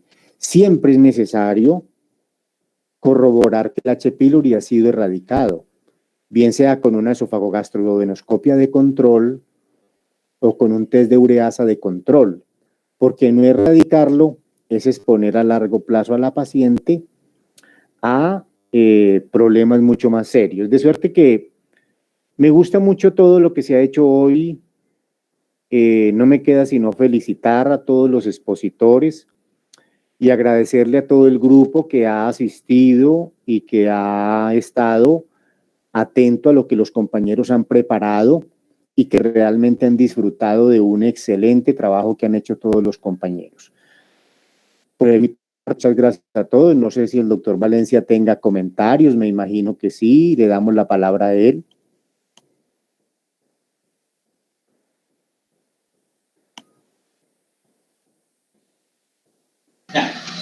Ya. Sí, no, excelente, muy buena la exposición. Yo estoy aquí pendiente viéndolos todo el rato. Pues aparte del tema, que bueno, el tema ya han dicho mucho, que la demora de los servicios de salud actualmente, ¿cierto? Todas las tramitologías, toda esa parte administrativa que nos está afectando pues en el sistema de salud, que ha hecho que, por ejemplo, este caso, mire que las primeras consultas fueron casi desde el año pasado, a principios de este, y solamente hasta junio, pues una endoscopia apenas, y sin diagnóstico, sin una serie, uno le manda una cosa, después le mandan otra, se les nota a los médicos que tienen poco tiempo para interrogar, poco tiempo para examinar, y les toca como formular como para salir del paso, mandan una serie de exámenes, a veces sin un objetivo claro, sin un diagnóstico claro. Todo esto pues que estamos viendo, el empirismo a la hora de formular, ¿cierto? Me duele el estómago, entonces buscapina, y si tiene agriera, entonces ranitidina, o sea, todo se vuelve muy sintomático, sin preguntarse a veces todo esto que ustedes están estudiando y que acaban de ver tan importante que tenemos que tener en la mente a la hora de ver un caso clínico. No es solamente formular como un farmacéutico de droguería por ahí el dolorcito para esto, el dolorcito para aquello, sino que hay que mirar en contexto qué es lo que tiene el paciente. Entonces, allí pues lo que ya han dicho pues las fallas del sistema y del otro. Bueno, en este momento lo que decían también, la paciente está sin tratamiento del Helicobacter pylori y sin saber si se erradicó o no, lo más seguro es que lo tiene todavía. Entonces toca pues obviamente hacer otra endoscopia y mirar eso y hacer un buen tratamiento. Lo otro que llamaba la atención es esos diagnósticos, ¿cierto? Que a veces, diagnóstico de dolor abdominal, diagnóstico náusea y vómito, entonces ese es como el diagnóstico del portero, ¿cierto? El portero, ¿usted qué tiene? Náusea y vómito. Bueno, entonces náusea y vómito, o sea, pues eso no tiene nada de medicina, o sea, no, después de haber hecho una anamnesis, un interrogatorio, un examen físico, pues no debería quedarse uno con diagnóstico náusea y vómito, pues debería ir más allá. Pero aparte de eso, ya mirando pues lo de la presentación, pues es nos tocó ahorita la primera vez que hacemos un núcleo integrador así virtual, y pues sí, los felicito, les fue muy bien, lo organizaron muy bien, la sincronización de aquí el compañero que iba pasando las diapositivas, todos se conocían las diapositivas, todos se ve que leyeron muy bien el tema porque era muy fluido pues la forma en que expresaban todos los conceptos, muy claro como han dicho varios allí. O sea, mire que en tan poco tiempo, hora y media, bueno, ya llevamos media hora aquí hablando más después, pero hora y media lograron sintetizar y lograron hacer la integración, que es de lo que se trata esto, es la integración de la anatomía, la embriología, la fisiología, la patología y ahora la semiología con la farmacología y terapéutica. Entonces lograron hacer como toda esa integración y mire que terminamos hablando de salud pública, de los problemas de la ley 100 y de todas estas demoras en la atención. Entonces, de eso es que se tratan estos núcleos integradores, ver que el problema de salud de una sola persona a veces tiene unas repercusiones, unas implicaciones y repercusiones a nivel de muchos niveles, digamos, a muchas personas más, y que de pronto desde nuestra especialidad, por ejemplo, ustedes cuando vayan a ser salubristas, otro va a ser el gastroenterólogo, otro va a ser el médico general, el de la EPS, el administrador en salud, todos podemos contribuir a que esas personitas, esos pacientes, tengan un mejor resultado, ¿cierto? Y se les pueda prevenir, lo que decía el doctor ahora. Esto, si usted no lo trata bien ahora, puede generar problemas mayores y más complicados después, que a su vez son un gasto mayor para el sistema de salud y obviamente un daño para un paciente y para una familia y para otras personas que pueden sufrir consecuencias que podríamos evitar haciendo una buena prevención, así como lo decían ahora con los estilos de vida y todo esto, y después un buen tratamiento en el caso de este caso, pues de que ya tiene alguna lesión de gastritis o de úlcera. Entonces, bueno, los felicito, sí me pareció muy agradable toda la exposición. Yo pues alcancé a decirles pues que la grabaron, veo que ahí quedó grabadita, esa exposición está muy buena, se puede dejar de pronto en un canal de YouTube o algo que lo puedan consultar después. Y bueno, no más, decirles que felicitaciones, que les fue muy bien. Doctor Valencia, muchas gracias por sus comentarios y sus aportes tan importantes desde el punto de vista de la docencia semiológica del doctor Valencia y de su experiencia como médico en IPS.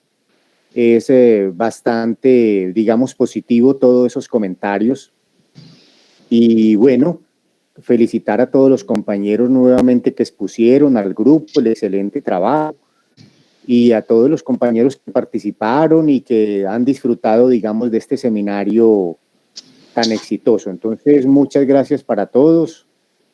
Creo, doctor Valencia, que podemos dejar acá. No sé usted qué opine, si va a tomar algún momento la palabra para alguna recomendación, para futuros seminarios o algo. No, tranquilo, doctor, no, yo creo que estuvo muy bien. Pronto sí, muy bien que dejaron las camaritas prendidas, están todos con su uniforme, muy cachacos, o sea, todo eso también hace parte de la presentación y del interés que ustedes demuestran, ¿no? O sea, cuando ustedes preparan bien la exposición, preparan bien las diapositivas, se organizan, salen allí pues en primera plana, que uno los ve, que están hablando. Todo hace ver que ustedes tengan mucho interés, así como nosotros también, entonces, pues también obviamente les prestamos más cuidado cuando hacen las cosas muy bien. Entonces, me gusta mucho. Siempre que hagan cualquier exposición, siempre que vayan a preparar una cosa de estas, debe ser así, con todas, ¿sí? Así como lo hicieron ahora, o sea, bien preparada y con todas las de la ley, que les salga lo mejor posible. Y estuvo muy bien. Los felicito. Bueno, me alegra mucho entonces haber dirigido este grupo, que hayamos salido tan exitosamente librados, que haya sido de tanto agrado y de tanta aceptación. Y bueno, muchas gracias a todos, al doctor Valencia un saludo muy especial y a descansar este rato que sigue. Listo, doctor, que estén muy bien. Bueno, muy buena tarde para todos. Gracias.